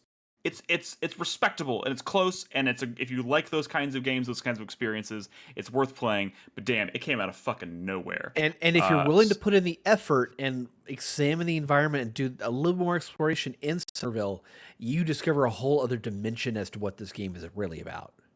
Well, I didn't fucking. I mean, I kind of knew that was there, but I didn't. Are you saying Somerville's a Tunic? Are you No, telling me it's a Tunic? No, it's not a Tunic, but it's. I know what he's alluding to. Yeah, It's got a balls thing. And the light flashing thing, right? I don't Morse know. code. Yeah, but it's But what it's you cool. get from that is really interesting. I guess it's pretty cool, and it goes kind of crazy bonkers at the end. Not in this not as shocking as like the Bayonetta. inside of it. I gotcha. Not like Inside, but like it's unexpected and it's pretty good. Nolan, any honorable mentions? Yeah, Pokemon Scarlet. I did for sure. Mainly just because I feel like, especially with another honorable mention to Arceus or Arceus, them kind of changing the status quo enough. And while I will still admit the game runs like dog shit, and that's the biggest frustration, it really pulled me back into a world that I had been, beaten to death with the same shit over and over, to the point where I really got into it. So yeah. Nice. Yeah, that is definitely a surprise. Brad, do you have any surprises, honorable mentions? Yeah, Triangle Strategy. I honestly kind of expected to hate that game, or not hate it, but I have lofty expectations for strategy RPGs, and I kind of wasn't fond of this coming off of. I was worried about it coming off of Octopath, which I kind of hated, and I was surprised to find that on the battlefield, honestly, some of the best strategy RPG combat I've ever seen. So it's really, really fun game to play. Surprisingly difficult, and in a good way. Yeah. And I was really, really surprised by the end of it, like how much I just liked fighting battles in that game. Yeah. Nice. Crispy? Well, I think I pretty much summed it up with Vampire Survivor. Against the Storm, maybe. I kind of expected to like that game going in, but I guess I didn't expect how much because, again, I don't have much experience with Colony Sims, and I never played one that describes itself as being roguelite or roguelike. Didn't even really know what the fuck that meant.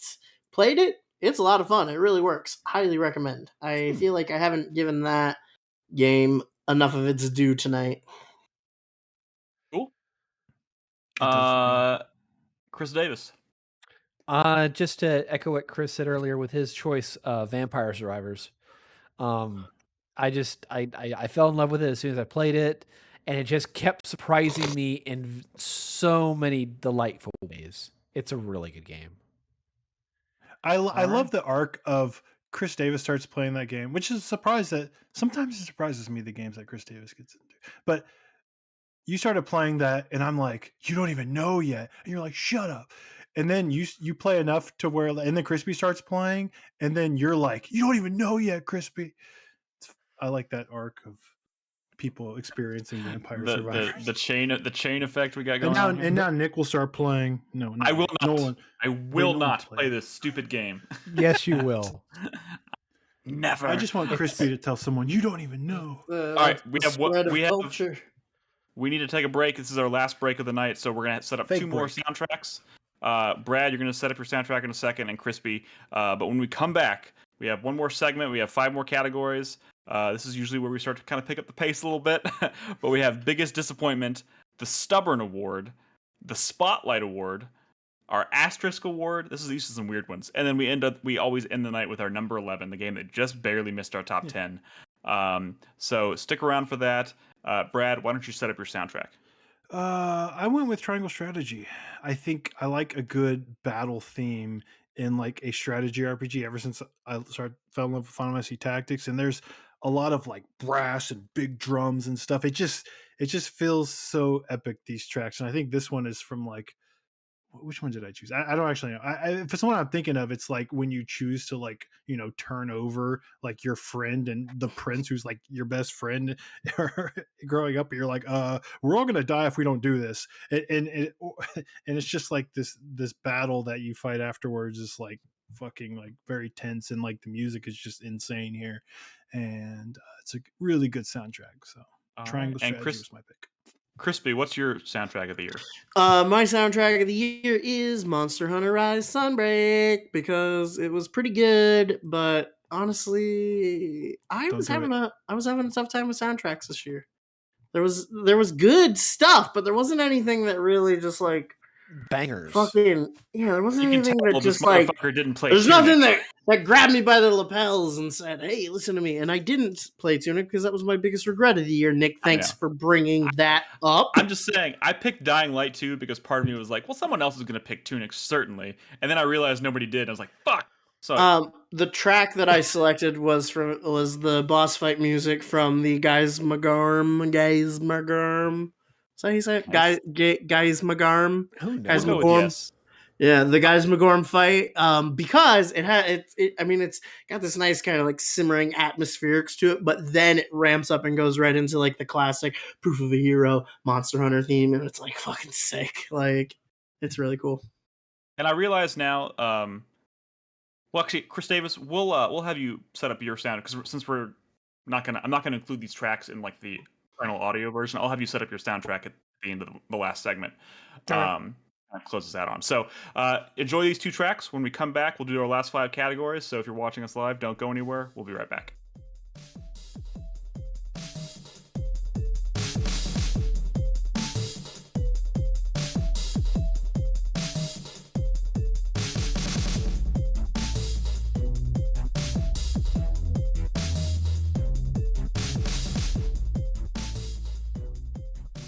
Welcome back to the show, the 2022 award show, everybody. This is our last segment. I hope you enjoyed those tracks from Brad and Crispy's soundtracks of the year. We have 5 categories left. We typically save these kinds of categories for the end. They're a little bit quicker. We're doing our biggest disappointment, the Stubborn Award, the Spotlight Award. We'll explain these 2. The Asterisk Award and the Number 11, which is a game that just barely missed our top 10. Which is a good lead-in to our top 10 videos and top 10 lists, so go check those out. I also want to, before we get into these, I want a real last bit of housekeeping for the night. I did, at the beginning of the show, I mentioned that Brad's top 10 list is officially out and available to listen to. Mine's coming tomorrow, but I did not yet mention Chris Davis's and Ed's video, which are also coming. I think, Chris Davis, whose video is coming first? Do you know? Probably mine. I've got my audio recorded. I just need to build the video. So that'll probably be Monday. And Ed gets back from vacation tomorrow, so he'll record his audio and we'll probably get it out sometime next week. Gotcha. So it sounds like not all of our videos may be out before the turn of the year, but we, still, relatively speaking, we have never done this before in the history of this whole endeavor. So we'll have all of our videos out before early next week. We'll have the award show done. So next week we'll be kicking off 2023 with our preview show. That's where we go through a comprehensive list of all the games that we are currently slated for release in 2023 and beyond.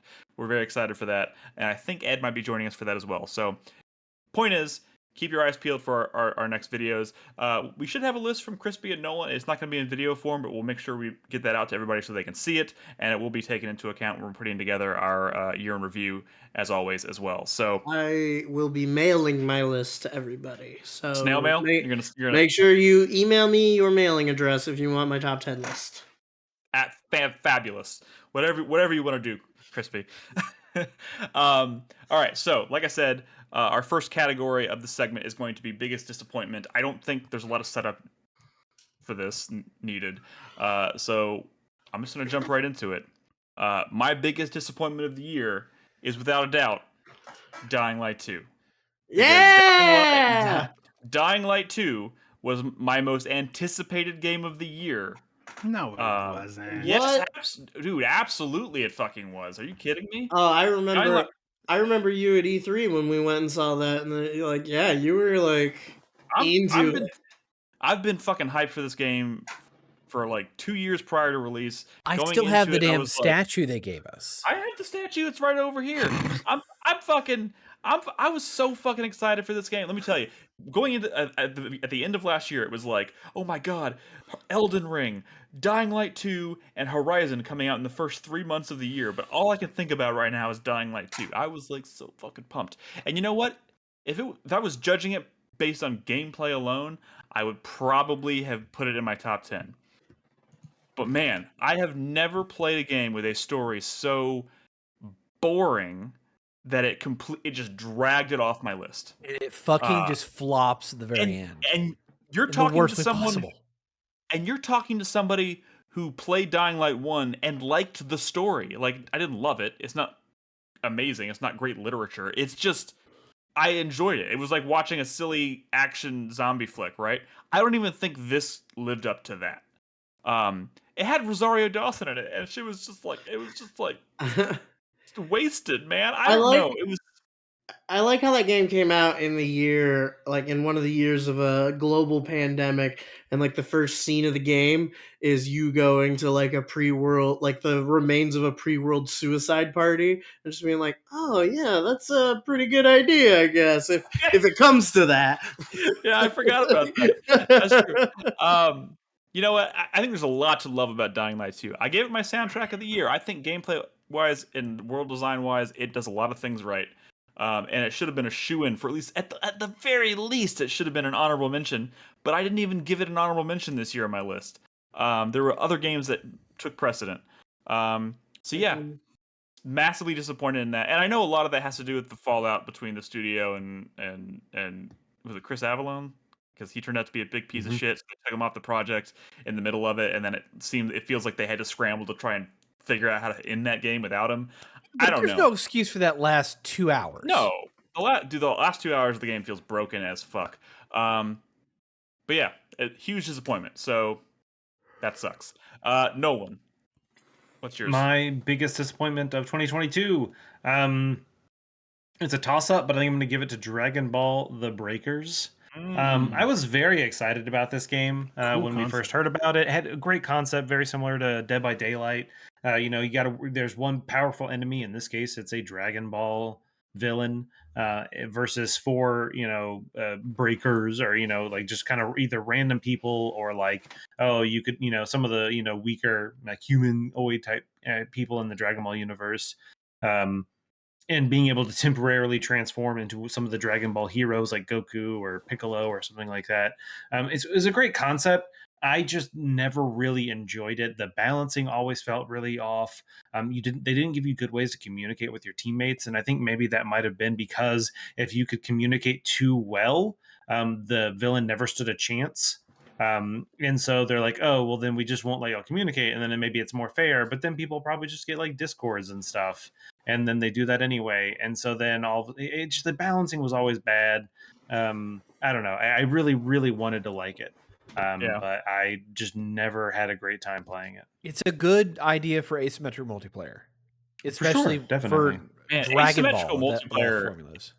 Asymmetrical multiplayer like really struggles sometimes. Like there's so many games that are asymmetrical that sound like really good ideas, but they almost never succeed. Like I keep thinking about what was the Left 4 Dead fucking sequel? Not sequel, but what the fuck am I talking? Where you're hunting the Back 4 Blood? No, Evolve? no. Evolve. Like remember that game? That gets so like. There's been other great ones. idea. I will say that game was it was decent. It just didn't have legs. It was great for 30, 40 matches, but then after that, it was like, okay, well now there's nothing left to do. Yeah. All right, Brad. Yeah, my biggest disappointment is in a year where I kind of like stayed away from games that maybe I was kind of excited about, but I heard weren't great. Because when you don't have a lot of time to play games, you got to kind of like make smart decisions, and it's like, well, this one definitely looks like it's for me, and this one does too, but everyone's saying it's kind of bad. And so the one that's kind of tops that list for me is, of course, Ghostwire Tokyo, because I loved Evil Within 1 and 2. I really, really did. I love Evil Within 1 a lot more than most, but I think a lot of people sort of came around and enjoyed that second game. And I had high hopes for this game because it always looked cool, right? Like I knew, maybe the story would be weird, or I knew there were certain things that maybe weren't the strengths of Tango, but I was confident that like when I was watching those trailers and I saw like the way the combat looked and all the cool like hand spells and shit you were doing, was like, this is gonna be like cool. This is gonna be fun to play because whatever, it's like a Japanese game, and they kind of have a different approach to like combat design. I don't know, but I probably played like 3-4 hours of this game, and combined with everything I heard, like the controls, I think were complete garbage. I think I've seen this before, but like, a lot of first person games developed in Japan, they don't. I feel like some of them never really adopted like, oh, this is how we do things now. When Halo 1 came out or something, and I'm playing this and I'm like, I can't even get a control of this reticle. It's insane. I can't aim. It's not stopping when I want it to. It's going too fast when I don't want. No matter how much I tweaked the settings, I couldn't get it to feel good. And I'm like, that was the video you posted, right? Of like spinning or something like that. Yeah, it was insane. Like they didn't even know what settings to put in the fucking menu because they didn't know what they were doing. It's insane. That was really disappointing to me. And then I heard like, oh well, the combat, look, it's just shallow. Like it never gets deeper than this. and it just and I ended up ultimately putting it down because I was so bummed out about it, and I was really bummed out by what everyone was saying. And then the people who did fucking like it, like Chris Davis, were saying, well, the story's good, and I'm like, well, that's not me, right? I'm not here for the fucking story, and if everything else kind of fucking sucks, then this is just a big bummer. So it was, it's not even the most disappointing game I played because I really bounced off of it quick. And This was definitely an honorable mention for me. I'll just get that out of the way right now. I echo everything. You also didn't finish it, Nick, so that's okay. Correct. Yeah. All right, Crispy. Well, one of you already said my biggest disappointment, so I'm gonna say what my next one is. Deathverse Let It Die. Honorable mention. Oh god. How about that one? And like, here's the thing, man. I was still on board when they were like, it's an arena fucking battle royale game, because I love those. I play those, I was I'm disappointed into when it. I heard that. I know, but I'm still on board, right? And then I played it, and it's like not fun. It's not fun. It doesn't really have the same charm that Let It Die had. It doesn't have the same mechanics. And then the game that is there is just so like, it's the same map every time. Like it's just like this arrangement of hexagons, and like it could have been so much. And like for as thin as it is, to have as much monetization as it has is disappointing. But I mean, Let It Die was also an extremely monetized free to play single but player. It was also like a crazy like take on Souls games when those weren't a dime a dozen. It was insane. When that was still like real, like it had this like voice to it that was really sick, like just an amazingly like unique game. Even if it wasn't like the best game of all time, it was incredible. And then to follow that up with this, and I mean, like, there are good battle royale games just dying on the vine out there, like that Vampire the Masquerade one is really cool, and like people aren't really playing it from what I can tell, like it was just such a disappointing move, I feel like. And that's a good pick, man. That sucks. Yeah. I just looked up Deathverse and Steam DB. There are 9 people playing it. We don't need to hear 9 people. That's not enough for a match. That's not enough for a match. Be dire before it ever launched. It's okay. So all 9 of those people are currently waiting in a lobby. Dude, yeah, most of them. All right, Chris Davis, what's your pick? My pick is the alternate for what Nick's honorable mention probably is, which is the Callisto Protocol. I had so been looking forward to this game. The idea of a Dead Space successor at a time in which Dead Space was gone and dude, I've said it a million times. Callisto Protocol would have been received probably a lot more if Dead Space remake wasn't coming out next month. You know what I mean? Like, it's hard to be excited about it when it's. And I will give it. It's got that visual fidelity. I think the melee combat system, as divisive as it is, I think it's interesting and I enjoy it. But that story and the variety of enemies, it pales in comparison to a game that came out 15 years ago at this point. It wants to be Dead Space, and it wants to be Dead Space too hard and sometimes in the worst ways possible. I'm not quite as dire on it as you are, but I totally understand the sentiment. And I understand why it's a divisive game. All right. Honorable mentions. I already mentioned mine. The big one was Ghostwire Tokyo. Nolan? Yeah, I'd mentioned that Deathverse Let It Die was mine. Yeah. Mm-hmm, all right. Brad? I just want to mention that while I like Xenoblade 3, I'm disappointed that they're still not going in the direction that they were with Xenoblade X and making really bad, boring worlds that aren't fun to get around. And mechs, where are the mechs, buddy? Exactly. I don't give a fuck about Xenoblade Chronicles, but I'd play Xenoblade Chronicles X too. Yes. Right, give me Crispy? the story of 3 with the world of X. Mine was Dying Light 2 as well, but I also want to say that everything that Nick said, absolutely true, and I agree with it. But for me, extra layer of disappointment because I bought it on PS4, which it was sold on PS4. It's ostensibly a PS4 game, but let me tell you something, it does not fucking work. Incredible. Nice. And I hate that. Like, Also, I want to give you I want to help you out with your honorable mentions, Crispy, because I know this one is in there. You just didn't think of it. Trek to Yomi. I was gonna say something about that, and I felt really bad because like Truxiomi pissed me off so bad in about 15 minutes, and then I uninstalled it. So like I don't even feel like I have much of a leg to stand on with that one. No. But yeah, Trek to Yomi was a game that like I should have fell in love with, and I fucking disliked it immensely. All right, there we go. Chris Davis. Oh, just like I said before, Dying Light 2. It's Yeah. it I don't know. It's just it flops so fucking hard in that last 2 hours that it completely spoiled the entire experience for me. I don't want to ever touch that game. I'm never gonna install that game again. I just. But they Oh get my god, DLC he's and lots going. of support. He's going Far Cry 5 on Dying Light 2. Okay. No. Far Cry 5. No. Chris Davis, I did not mean to trigger you about Far Cry 5. Honorable mention. All right. Our next category More like is, dishonorable mention. on a more positive note, our next category is the Stubborn Award. Now, this is a game that Let me set this one up. Okay, go I'm gonna ahead. set this one up because this was specifically inspired by people in our community.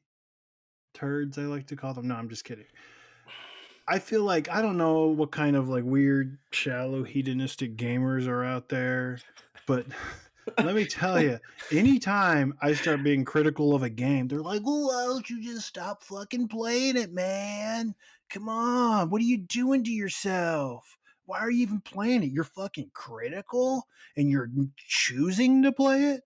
So I feel like what inspired this award was I don't know, just having the slightest bit of will to maybe see what it might become if you stuck with it a little bit and kind of highlight the games that maybe you were really down on at first and you were thinking about putting it down, or maybe you even did put it down for a while, but you decided to say, hey, let's see what this game's all about, and you gave it another shot or multiple shots, and it's just a game you're kind of glad you stuck with even though you weren't enjoying it at one point. All right. I'm gonna blow your mind here because this is gonna seem very antithetical to what I just said. But I feel like I played a lot of games this year. I enjoyed a lot of games this year. I did not stick with a lot of games that I wasn't initially enjoying. Most of those games I dropped. But Dying Light 2, I am glad that I saw through to its completion. It was my biggest disappointment. Biggest disappointment? It is. I'm so glad I played the game I hated the most. No, but like you Well, I mean, get to the end and know for sure. Like drive the fucker into the ground, right? And be like, no, I've seen everything you have to offer, and you still suck. No, this was not the kind of stubborn I meant. No. Listen to me, because everything that I hate about Dying Light 2 is almost entirely about story. But like, I was actively angry at the story in that game so early that I was like fighting the urge to continue playing it. But mechanically speaking, the game's it's fucking awesome. Like, it's more Dying Light. It plays amazing. It adds all kinds of crazy parkour and verticality and like a hang glider, or no, it's a parachute that you can open. I don't even fucking know what it is, but the paraglider. The paraglider, you can hit like air vents and go shooting into the sky, and then you can grapple around, and you can like swing on a grappling hook and like kick zombies out of windows and shit. Like, it's fucking crazy right now. It's fucking crazy. But the fucking story is so bad, I wanted to fucking punch a wall. And it takes a lot to make me actively dislike a story. Like, it doesn't take much. Like I said, Dying Light 1 was enough for me. I enjoyed the paper-thin story of Dying Light 1. This was actively boring, and I don't know how they managed to do that. But this is not doing disappointment. I know, but what I'm saying is I pushed through that initial disappointment, that anger that I was feeling, and I played it for fucking 50 hours, and I loved the gameplay. I loved it. I don't regret a second. Once I just decided I was going to keep going because I'm liking the gameplay, I don't regret it for a second. So it is somehow both my biggest disappointment and also I'm giving it my Stubborn Award because I pushed through it and it was great. Just I'm not proud enough of to you, make Nick. Nolan. Thanks, Crispy. Nolan. No, Nolan. This is an audio podcast. Nolan. No, I didn't hear you say my name. I was like waiting. Oh, no, yeah. No, it's fine. I thought you were kind of like handing off. It's fine. Don't worry about it. So my stubborn award is going to actually with Brad's idea of what this category was about, and it's actually Tunic. When I first started playing Tunic, I was having a really hard time with it. Yeah. I didn't know where to go. I didn't know what to do. It was very frustrating. The guide not being helpful was frustrating, and I was just like, wow, I played this game at a con and I had a great time. It looks beautiful. Everyone I know who's even played it loves it, and I'm not enjoying my time with it. But finally, I backtracked a fourth time down some random path and found the way to go to progress a little further and get to the next area and kind of try to figure out the puzzle, even though the game specifically does not hold your hand on purpose. And that was I had struggled with that for quite a while. I would say several hours. I played the game where I wasn't super feeling it, and I think it was while I was in the like the quarry section. There's like a dark kind of like it's very dark and dingy, and that was even that was like the lowest point for me in that game. Yeah. Like figuratively and literally, and I was just not enjoying it. And then I kind of got through it, and then something switched, and I was like, oh, I get it now. I see what's going on, and it's in my top 10 this year. Like it's so good, and so I'm very glad that I didn't put it down. Yeah. Me too. That's a good pick. I'm glad you didn't put it down too. That's what I mean. Brad? My pick for this award is actually, again, I didn't really talk too much about this game when I first started playing it, so you might be surprised because I really love it now. But Crystal Project is a game that I was kind of, I saw like a trailer for it, and I'm like, oh, when a trailer starts showing me like menus and shit, I'm like, oh, okay, this is for me. But like when you first start that game, it's very aimless, and you just sort of like pick your classes. There's no story. It's aimless. You just sort of wandering around. And there were times where I'm like, this isn't what I really wanted it to be or expected it to be. And there were several times where I was kind of disappointed. And I've recommended this to people too, and I've noticed they've had a rough first few hours. But I'm really, really glad I stuck with it. And it wasn't until I kind of like did a little research and found out that there is an option in the game. And I'm going to recommend this to anybody who might try it based on maybe seeing my Game of the Year videos or hear me talk about it recently. So there's an option. You can set like one save point in the world. It's a very open-ended, like exploration-based game, but you can set like a save point in that world. So if you die, you go back to that save point. You can fast travel to that save point anytime you want, right? But there's an option in the menu to change it to where you can set 3 of those points. So now you can fast travel to 3 different points around the world that you set in the world, right?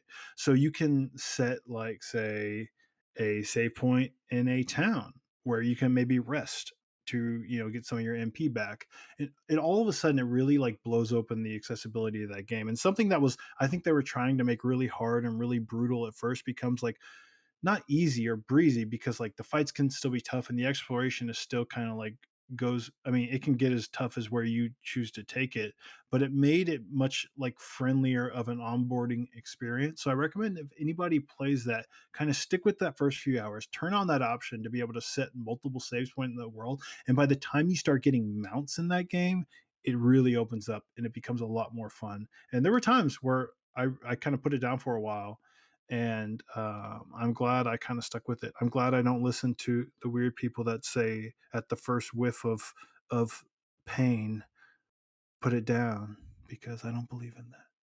Maybe I'm just stubborn. All right. Maybe you're just stubborn. All right, Crispy. First of all, yes, Brad, I think you are stubborn. I'm kind of like Nick. It's like we only have so much time. Yeah. In this mortal coil, right?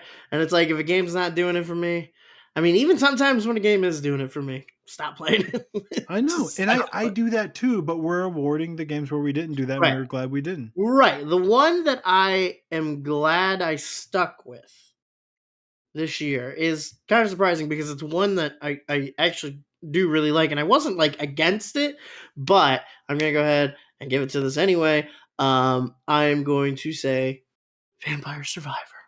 It's a good one. Yeah. Because that really was a game where it's like everyone's telling you this that like it's incredible, just wait, like it's so good, and I'm sitting there and I'm playing it and I'm looking at it with my eyes and my brain is telling me no, this isn't good, or like this is for lizard brain people who think completely differently than you do, who enjoy completely different things than you enjoy, and this is not a game for you because this is a game all about removing the game from the game, and the less of the game that you have in the game, the better the game is. And I philosophically disagree with that mentality. I think that there's a lot of trends in gaming where they're just like streamlining and Marvel Snap's a great example. I probably would have gotten a lot more out of Marvel Snap if I felt like there was like just a little bit more like to it. girth there. Okay.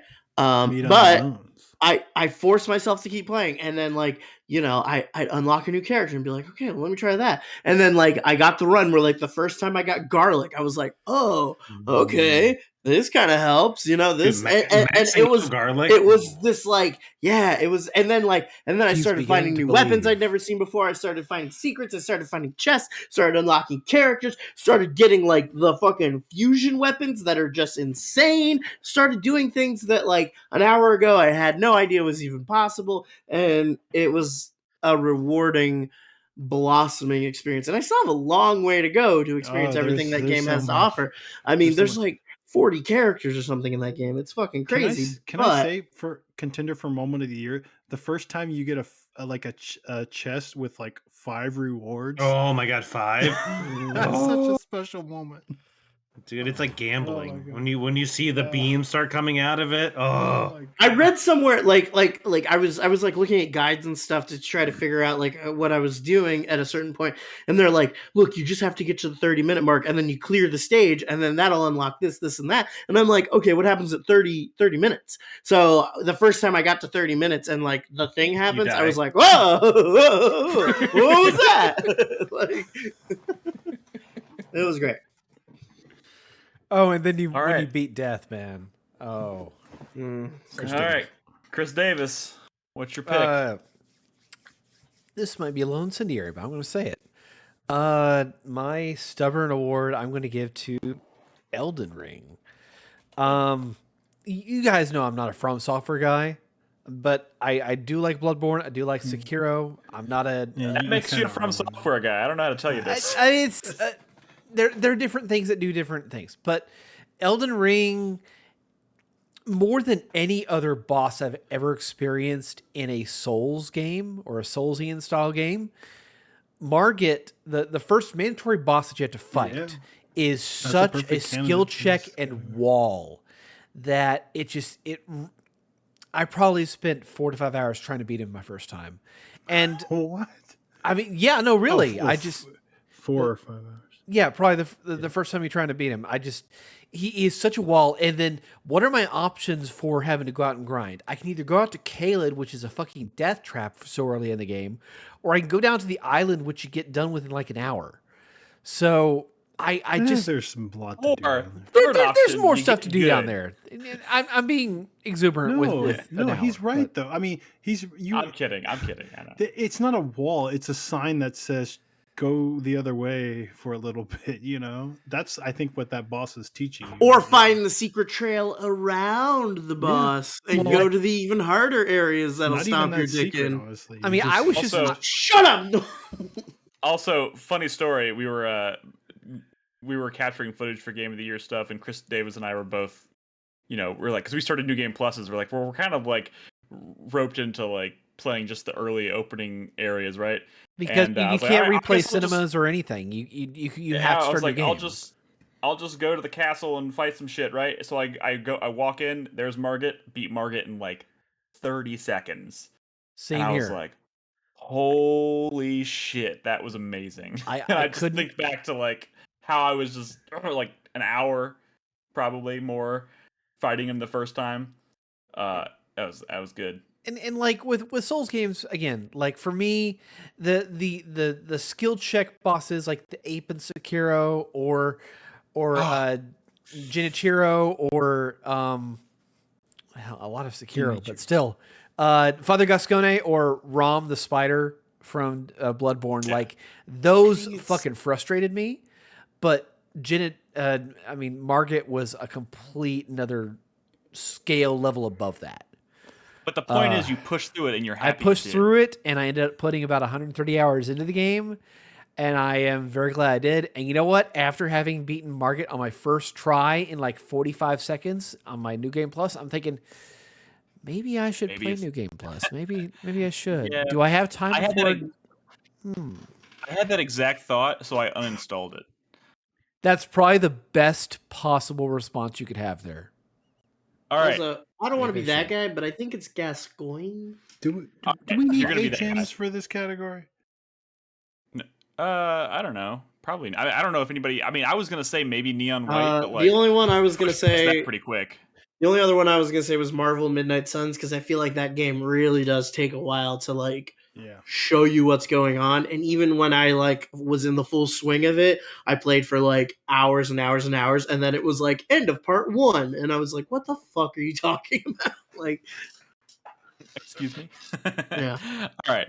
Does anybody else have any other honorable mentions for this category, or I think we're? I had Elden Ring. Oh, well, there you go. A game I've been playing that I haven't talked about yet on the podcast, so I'll probably bring it up next podcast I can. All right, so our Spotlight Award is just basically a renaming of Best Game Nobody Played. This is the game that we want to shine some light on because we don't think it got enough attention for one reason or another. So this is pretty flexible. So I will start. And I mentioned this once tonight, but I think Scorn is a game that a lot of people were looking forward to for a long time. And it came out on Game Pass. I think it got overlooked very, very easily. And I don't think enough people gave it a fair shake. But what's there when you, aside from just being that kind of like gross, moist game that everybody, like I said, I think it excels on a visual design level extensively, but it's also a very competent puzzle game. It's one of these games that has these really obtuse puzzles because everything looks like a fucking H.R. Giger painting, right? So like it's just like, what do I stick? Like, where's the hole I stick my hand in, right, to make something something happen, right? But it's a lot of really interesting puzzles kind of littered throughout the world, and it doesn't tell you anything. It's kind of like Tunic in that way, in that it doesn't give you any tutorials. It doesn't walk you through how the mechanics work. It's just kind of like, here, take this squishy thing and try sticking it in things and try and interact with things until something happens, and then try to interpret what happened and then try to apply that in different ways. It obviously doesn't go to the same extent as Tunic does, or there's another game that kind of we talked about tonight. I forgot which one it was that's kind of like that. But yeah, I think Scorn is an incredibly competent game that looks amazing. I think it's trying to say something kind of interesting with its story. It's one of those very weird, obtuse, just kind of gross stories that plays out. But it's, dude, I think the game is legit good, and I think more people should have played it. So no one. So I'm kind of stuck between two. I'm gonna go with Peglin. Ooh, Oh yes. You know, if you like, Pina coladas. I mean, not really, because I don't. Peggle. I like this game.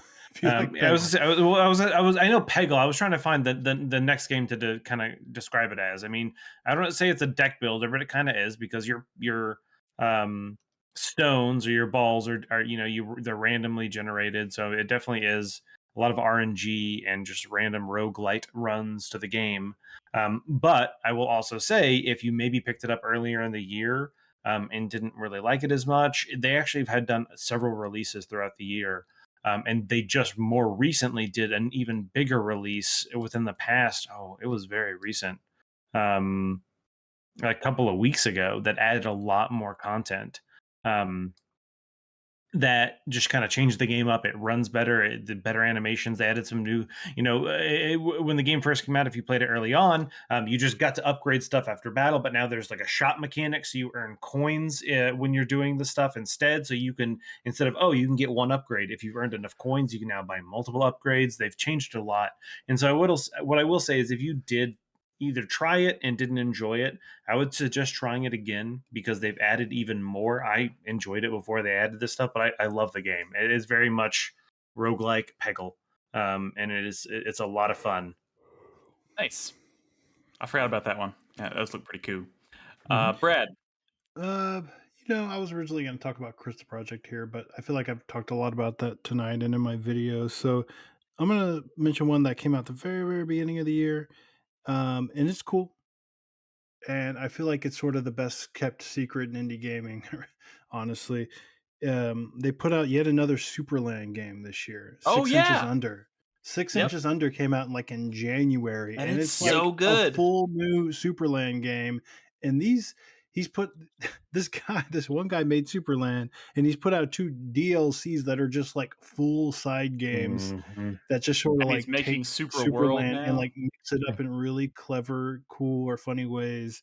And I think 6 Inches Under is even better than Crash. I will say that And 6 Inches Under is like, it gets difficult. Like, there are some Yeah. pretty difficult puzzles and oh yeah, like I think fights and Superland stuff. is not, I feel like all in all, it's like a pretty good, challenging puzzle game for sure. And open world. So if you've not played any Superland, I know we did get a lot of people on Superland, I think, when that game came out, because we were all very enthusiastic about it. But if you've kind of ignored the DLCs, again, games that have come out, check out 6 Inches Under. I think it's even better than Crash. So Yeah, I'm so glad you mentioned that, because I think that's actually one of the games that showed up in my Steam replay, because I played a ton of it. So yeah, glad I got some love. Crispy. Oh, you're muted again. Fuck. I don't know that nobody played this, but it's one that we haven't talked a lot about, and I haven't seen a lot of chat in our Discord about it. I'm going with Gundam Evolution, because I think it is a very, very well done kind of Overwatch like, if you will, that captures kind of like what's really fucking cool about Gundam.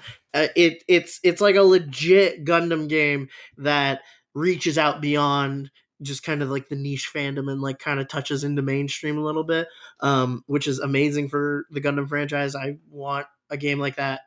I've wanted a game like that forever, because their games tend to be a little like kind of,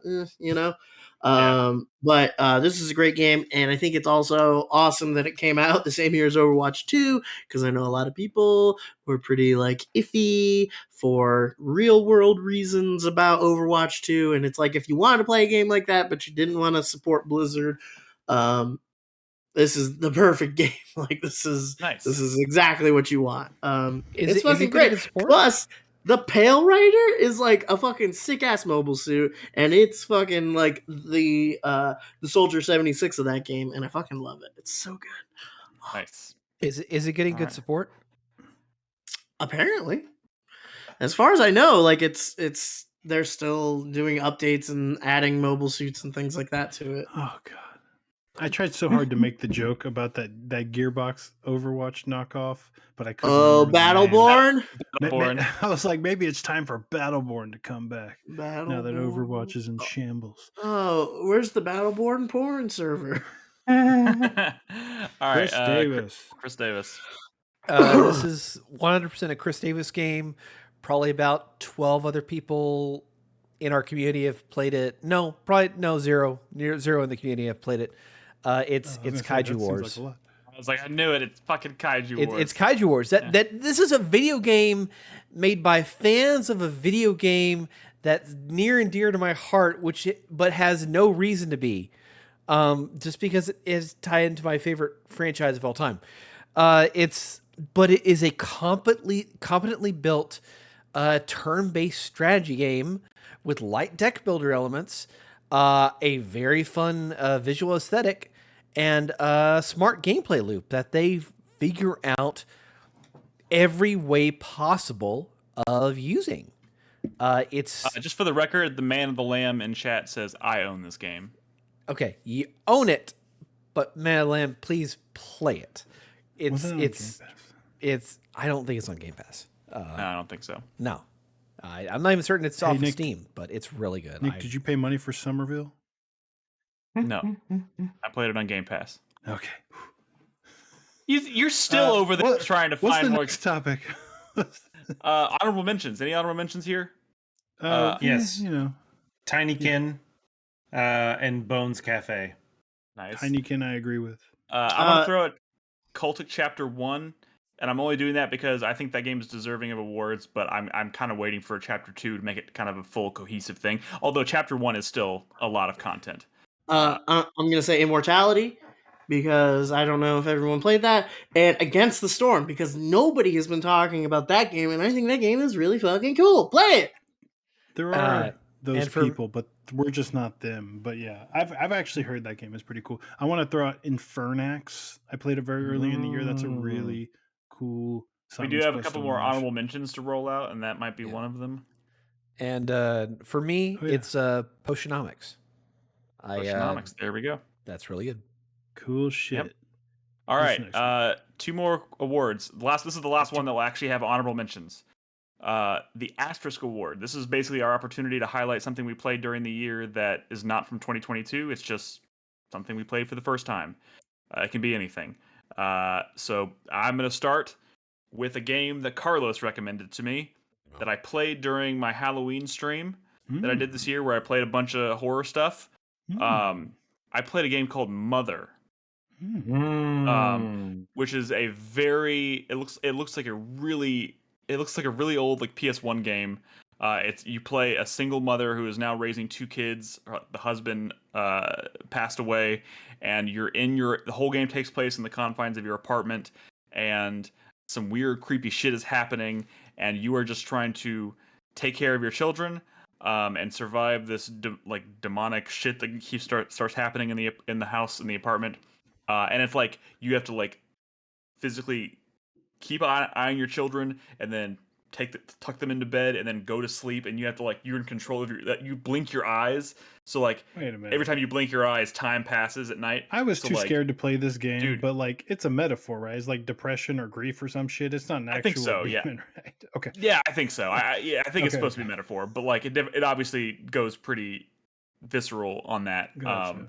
But man, it is so effective. It's like a quick 2 to 3 hour experience, but some of the most effective storytelling and just smart horror approach. It's so good. I don't know how to say it. It's just so good. You just totally made me remember that I completely forgot a game from this year that should have gotten some more talk. Who's Lila? Oh yeah, Oh, that was. I didn't even put it anywhere on my fucking list. I completely forgot about it until you said the eye blink thing. Oh fuck! Yeah, well, there it is. That needs a huge spotlight. Yeah. I picked that up, and I was gonna play it on my Halloween stream, and then I got obsessed playing Mother, and I ran out of time. But I do own that. But I do, and it's one of those horror games that I intend to eventually play. I have it installed on my Steam Deck. Yeah, which apparently doesn't work. Oh, all right. It kind of does, but you'll see. All right, Nolan. All right, my Asterisk Award goes to a game that's not even out yet, and you can't play it now if you tried. It's Dark and Darker. So I played the playtest that they just more recently did. They've been doing a few playtests. Oh, dude, but it's so fucking good. It is a PvPvE dungeon crawler, I guess. Kind of think Dark Souls. You have a character class you choose. You go into a dungeon with base gear. You fight mobs. You maybe run into other people. Maybe you fight them. Maybe you befriend them. And you either try to escape the dungeon via an escape portal, or you try to go down to the next layer into hell. I captured footage during this playtest, so I can talk about it on the next time we do a regular show. But dude, it's so fucking What's good. it called? If you die, Dark and Darker. If you die, you lose everything. This is the first time an Asterisk Award has gone into the future. But that's part of it. Maybe. It could be like early access games or even like No, good I think it's demos. great. I didn't see it coming. And so I'm glad I got to get in during this current playtest. And so they're doing another playtest, maybe late February. I'll probably play in the next one or two, but then I might put it down until the game comes out. But it is a whole lot of fun. You look it up, you just watch some footage, see what it is. It's pretty I'm looking at intense. screenshots right now. It looks cool. Screenshots aren't going to do it justice. But like I said, I got some footage. I'll talk about it more on the next time we do a regular show. There we go, man. Yeah. Something to look forward Asterisk, to. all it means is not technically a 1.0 released 2022 game. So, it works. Just like my Asterisk Award goes to Vagrant Story. No, I'm just kidding. But y'all Good. are stupid. It could. What is it? No, my Asterisk Award goes to Slice and Dice, which is technically 1.0 came out last year, but Slice and Dice, the 2.0, whatever that means, came out this year. And it is a game that I play on my phone, although you can get it on itch.io. And it is a roguelike RPG dice thrower. And it is so good. It is like the perfect phone game. And I play it every single fucking day. I play it every day. It's good, it's addictive, and it's just a well-designed roguelike game where you're throwing dice and then you modify those dice and you have all these job classes and each job class has a different dice and they keep introducing job classes and you're like, how are you going to make this interesting? And you're like, oh, this is such a cool mechanic. And the way you pick up equipment and the way it can modify your dice in so many like cool ways is just it's so good. I think it's just a great pick up and play game. It replaced Into the Breach, which came out with an expansion this year, which I also played a fuck ton with. So technically, I would say that applies for like an Asterisk Award, right? Because it's an expansion. But my winner definitely goes to Slice and Dice. I'm so glad I found it because I was really worried about not finding another phone game that kind of fills the need I needed it for after Into the Breach. I wanted to stop playing Into the Breach because I was playing too many Into the Breach. And man, Slice and Dice. I'm so glad I heard about it like on a whim because again, I heard about it from a podcast this year. It's not even a current game. So the fact that I even heard about it I'm so thankful that it happened because I absolutely adore this thing. It's just, you just got to play it. It's super cool. All right. Awesome. Slice and Dice. By the way, if you go to itch.io and you type in Slice and Dice, I swear to God, there's like 50 games called Slice and Dice. Really? So it's the one by Tann, but it's also on Android. So if you have an Android phone, just fucking download it now. I think it's free because it doesn't have a lot of the content and you could pay $7 to unlock everything, but just try it. I promise it's perfect phone game. It starts. Oh, wow, you're right. There are a bunch. Yeah. Damn. It's absurd. Low hanging fruit. All right, Crispy. Speaking of low hanging fruit. Yeah. Okay. So I'm gonna give this game my number 11 award, but this is like a complete audible on my part because this game will. Actually, wait. No, I'm not gonna blow myself up like that. Hang on. I don't know. I'm panicking. Like the whole Who's Lila thing just like sent me into a tailspin. We'll give that your number 11. Yeah. Oh, that's I keep forgetting asterisk number 11. Blah blah blah. Anyway, I'm gonna give my asterisk award to Final Fantasy 14 Endwalker because it came out in December and I didn't finish it until January. And when I finished that game, I had depression. Wait, as a result of it being over? It takes you on this whole emotional journey. And actually it ends in like this really amazing, like, wow, like breath of fresh air kind of like uplifting way. That's just like, we did it. We fucking killed God with our depression. And it's so good. Okay. Like, it's so amazing. It's so fucking good. Hey, you guys should try Final Fantasy 14. It's pretty neat. I've never heard that one before. All right, Chris Davis, what's your asterisk award? Sorry, I was writing down Chris's real quick. My asterisk award goes to the Teenage Mutant Ninja Turtles Cowabunga collection. That is just such an impressive to me compilation of these classic games and this that had their heyday in the 90s and in the late 80s that kind of were foundational for beat 'em ups back then. I feel like on consoles, they were just so good. Turtles in Time, probably one of the best 16-bit games ever made, and they got Dot Emu, I believe it was the developer, to collect all these games in a very loving and really quality way, putting this package together, and so much bonus content attached to them.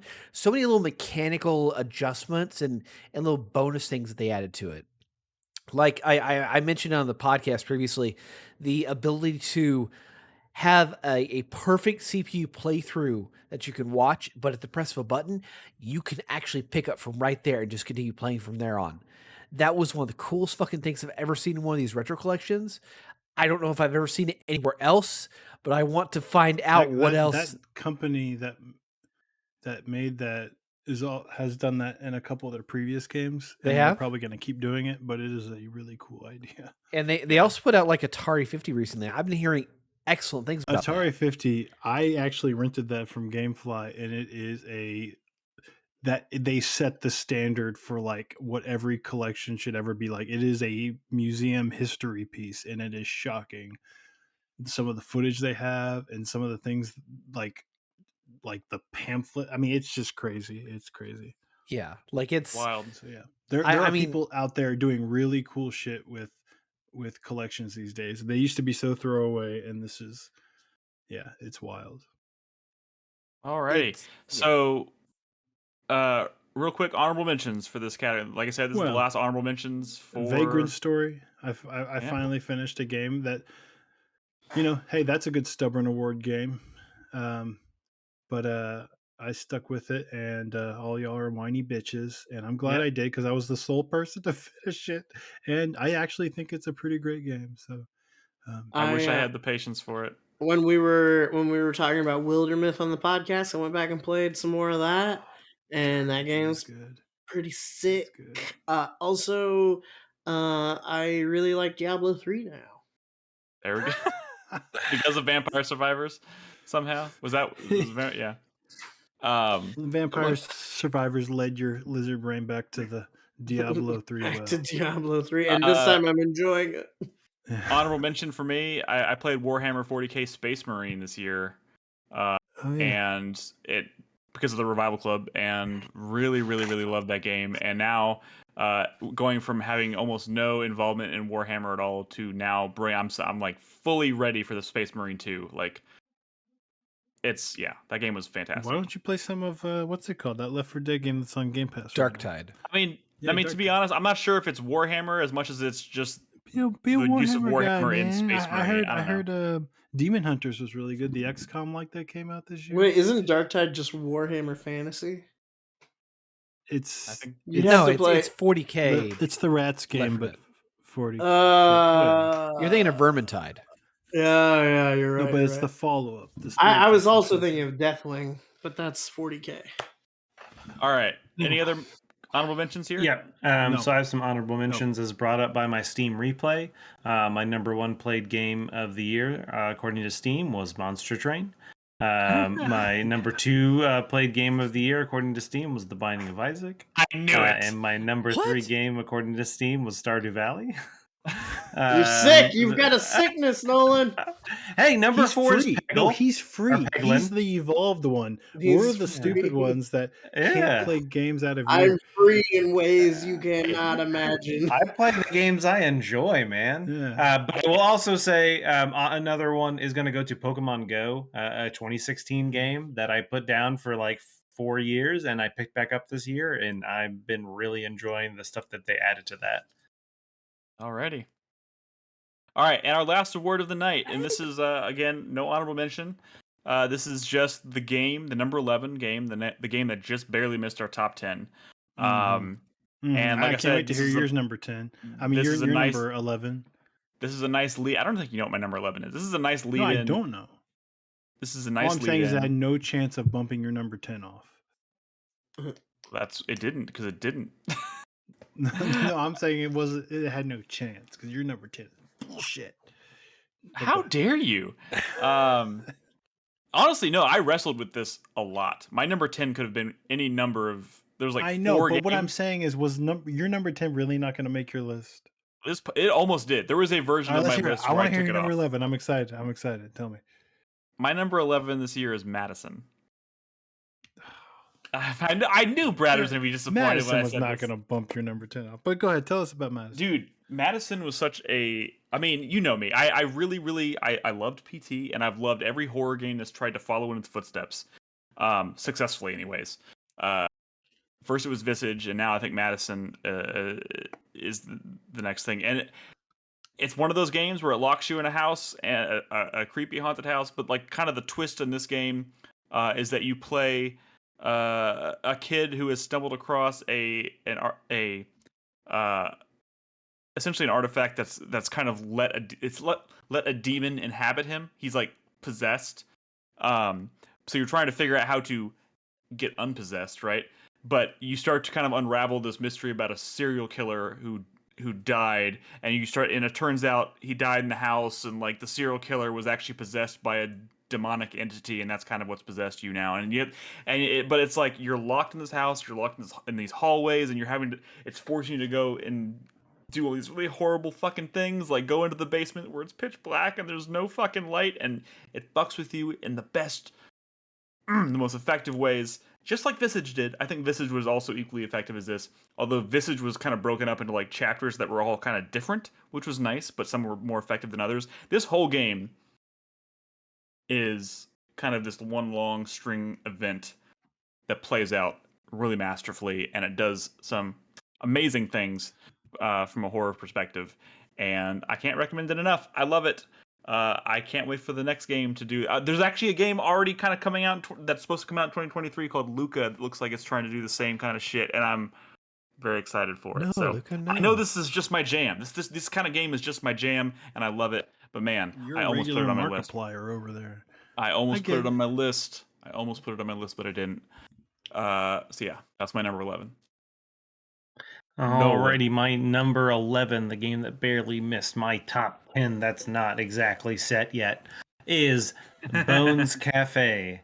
Oh, Yeah, you love barely. that I do love it. I promise you, I do. But after I looked at, there are 10 other games I played this year that I think I enjoyed more. And so I've talked about it a little bit before. I know I've talked about it on a few podcasts this year. I talked a little bit earlier.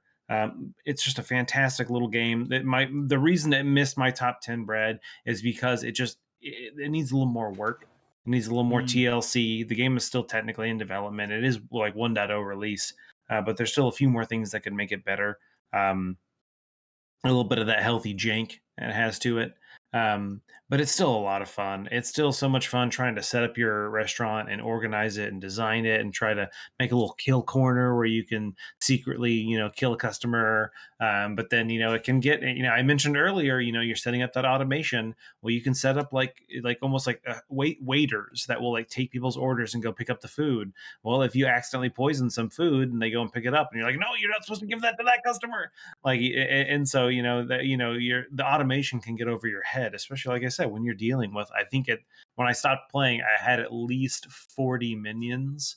And so when you're doing these super complex things, like it gets intense. And then when you're doing the later levels and you're serving hundreds and hundreds of customers a day, you run out of food. And so you have to be killing customers as the day goes so you can keep restocking and so it gets intense, but it's a lot of fun. I really enjoy it. And there's a free demo on Steam. It's definitely worth checking out and seeing if you like it too. I can't wait to see Nolan's list. I thought Bones Cafe would be a shoo-in. I'm interested. All right, Brad. Oh God, my number 11. I'm so frustrated y'all were talking about it so much this segment. But my number 11 is my number 10 on my video because it got bumped since that video was made. So my number 11 is Dying Light 2, which was a game that originally made my top 10 because, I also played 50 hours of it and I had a really good fucking time. Except my 50 hours was Sans story because I skipped every cutscene from the start. And that hurts my After soul. hearing about it, it hurts your soul, but at the same time, I didn't have to sit through the fucking boredom and the bad storytelling and the frustration with characters and stuff that y'all did. I just played an open world zombie game that was like with really cool like parkour mechanics, very vertical. It's almost puzzle like the way you have to get up these buildings, and I love that. And there was no story. I mean, I played it like a fucking State of Decay game or some shit, right? Like a game without story like that is still valid. There's still so much to do. It was really fun. The progression is really good in Dying Light, just like the first game. And you started to feel, really powerful, and the way your abilities, evolved. You start upgrading your parachute and stuff in the city, and like it feels so good to get around that world. Like we didn't do like a game feel like category this year or anything, but like this would have been a shoe-in for me because Dying Light still feels so good to play. It feels good to hit things and it feels good to jump around and climb and run. And I just liked being in that world doing shit because it was addictive. And So I what don't what do really you play like these open world checklist games, but when the mechanics, like I hate the way like Assassin's Creed feels, but I love the way like Dying Light feels. So I'm willing to put up with it because I love the way these games like, so what play do you and say to the feel. people who already watched your video and are like, wait a second, that was your number 10? What do you mean? What do you mean? I So now, told you that I so now I have since finished something, and I think people know what that is since I recorded my top 10 video that is gonna go on my list. So what I'm gonna try to do if I have time, and time these days is funny for me. If I have time in January, I'm gonna put out like a corrections video. It's not just well, Tunic is the game I finished. It's one of my favorite games of the year, but I didn't have time to put it in my video, and that's high up on my list somewhere. And so it bumped off my number 10, which was Dying Light, which is a game I really enjoyed. And I know I didn't play the same game as y'all, and I know you think it's shameful that I played it away, but at the same time, in your other breath, you're saying this is what dragged down this no, game and no, made it no. terrible for me. It's like, well, I only say that maybe because you should have played it like I did because it I was only cool. I only say that because I am literally incapable of doing that. But the If, thing is, if I I know, never I do know. that. I very rarely ever. I mean, it's pretty unheard of for me too. But I all know. I could hear was bitching and moaning about the fucking story. And Carlos showed me what it looks like when you could just hit it, just speeds up everything and just goes away. I was like, this is cool. I mean, at times I kind of stopped him, like, what's going on with Rosario Dawson? This fuck it, who cares? And then I'd skip it. And it was I liked it. It was Nothing cool. So I good. got it. Yeah, so yeah, that's my number 11. All right, Crispy, what's your number 11? Well, my number 11 has changed since the show began, but It's how these things work. but it is currently Overwatch 2. Damn. I like Overwatch. I mean, I'm into it. I'm always kind of like on board for Overwatch. I know that the Overwatch 2 thing has been really controversial for a number of reasons. From a marketing standpoint to like a gameplay standpoint to like a whole business model standpoint. And I get it. And I agree with a lot of that. But just judging the game by like what's in there now, I like the new maps. I like the new game mode push. And I like the new characters, all the ones that I've played so far. I haven't played the newest one, which is the new tank Ramatra, but like Junker Queen is awesome. Kiriko is awesome. And Sojourn is awesome. So, I mean, it's still Overwatch, and Overwatch is still pretty good, you know? Pretty good. Pretty good. Nice. All right. I mean, was it? Uh, I'm just curious. Like, would it have been pushed onto your top 10 if it would have launched with PvE? It was on my top 10 until about 15 minutes ago. Yeah, we didn't remember the game. So, yeah, yeah, probably. Yeah. Like, but I get it. Okay, I see what I remember now. What made it slip? Okay, that's fascinating. Okay, Chris Davis, what is your number 11? Well, I am also making an executive decision to swap out my number 10 to my number 11. You motherfuckers. Hey, I mean, that's what you get when you haven't finished your video yet. So, video producer, baby. My number 11 is going to be Teenage Mutant Ninja Turtles: Shredder's Revenge. Oh, that was a disappointment for me. I understand Brad having his qualms about it, but I finally got to play it last month. Turtles, huh? I'm not necessarily a fan of TMNT. I'm a fan of the games from that era. Sure, I get that. But and- also, how can you not be a fan of TMNT? Yeah, what the What the fuck? hell, huh? You're in the age group. That's what that literally my script that I wrote in there, I include a line talking about like, I am the demographic for this video game. So it's naturally meant for me. And that's why I like it. But it's That and we're those originals. well, Sorry. that's an even older Not demographic. wrong. That's Brad's demographic.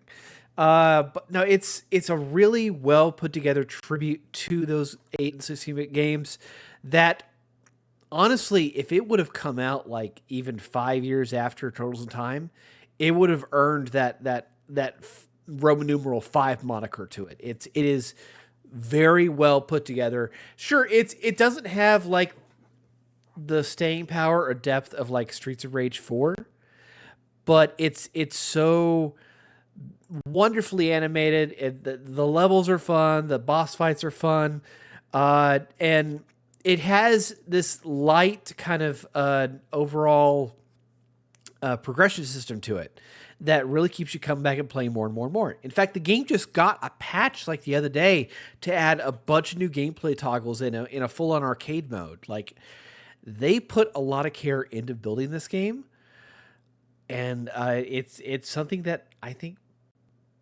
any of those who were remotely curious about those games back in the day that were just born after the year 2000, this is like a perfect tribute to what those were. All right, nice. And that, guys, that's the end of our official awards tonight. I want to. We normally do honorable mentions for our runner up for number 11, but That's I will say usually this. a joke, though, right? Like I Essentially, said, it's number if you're 12. like I said, go check out our YouTube shorts. We put up. These are like 45 seconds to a minute. There's a bunch of them up on YouTube. I think I got like 4 more to roll out. And those are just games that we wanted to mention that aren't going to get love on our actual top 10s. So check that out. And like I said, I'll make sure, in addition to Chris Davis's and Ed's video and my video, which comes out tomorrow, we'll get Crispy and Nolan's lists out to y'all in some form as well. And then we'll let everybody know what our overall top 10 games of the year are. As we always do, our 2022 year in review is always fun to look at. But we're going long, so we're going to go ahead and wrap this up. Guys, thank you so much for tuning in tonight. Thank you for listening. I know it's a long one, but you stuck with us. These shows are a lot of fun to do. And I think 2022 overall was a really great year. And I'm very, very, very excited to see what 2023 has in store for us. But wait, before you go, though, Chris Davis should tell us I know. quickly what his soundtrack of the year is. Okay. Well, actually, yeah. I mean, I was going to do that anyways, but before I officially close out, why don't you tell us that right now? Oh, I'll just be real quick. My soundtrack of the year was A Plague Tale Requiem. It's the very track from the sequence I was talking about earlier about my favorite moment. The track is called The Rage Within, and it's the moment in which Amicia comes to terms with her PTSD. Drama. And things happen. Yeah. It is a good soundtrack. That's one of the ones that's one of the few 2022 soundtracks I've been kind of rotating through this year. It is very good. So if you're watching us live, we'll play that track for you as we close out tonight. And for those listening to the show at home, if you're interested in if you want to listen to some of these soundtracks, I'm going to post a link to the tracks that we mentioned tonight in the show notes. So check that out. And again, all of our Game of the Year content should be out by early next week. And then we'll kick off 2023 next week with our 2023 preview show. That's where we go through a comprehensive list of all the games slated for release in the new year. So should be a good time. Those are always fun to do. There might be something else developing there. I don't know what Brad's talking about. It is going to be a 2023 preview show, though. I don't know what Brad's talking about. He's going off the cuff. We'll talk to you. We'll talk to you about it. All right, we'll figure it out. But anyways, thank you so much for listening, guys. 4playernetwork.com is the website. And of course, please, if you haven't yet, join us in Discord at discord.gg/4player. We'd love to have you there. Be safe, play video games, have a happy new year, and we'll see you next week. Good night. Rest in piss, 2022.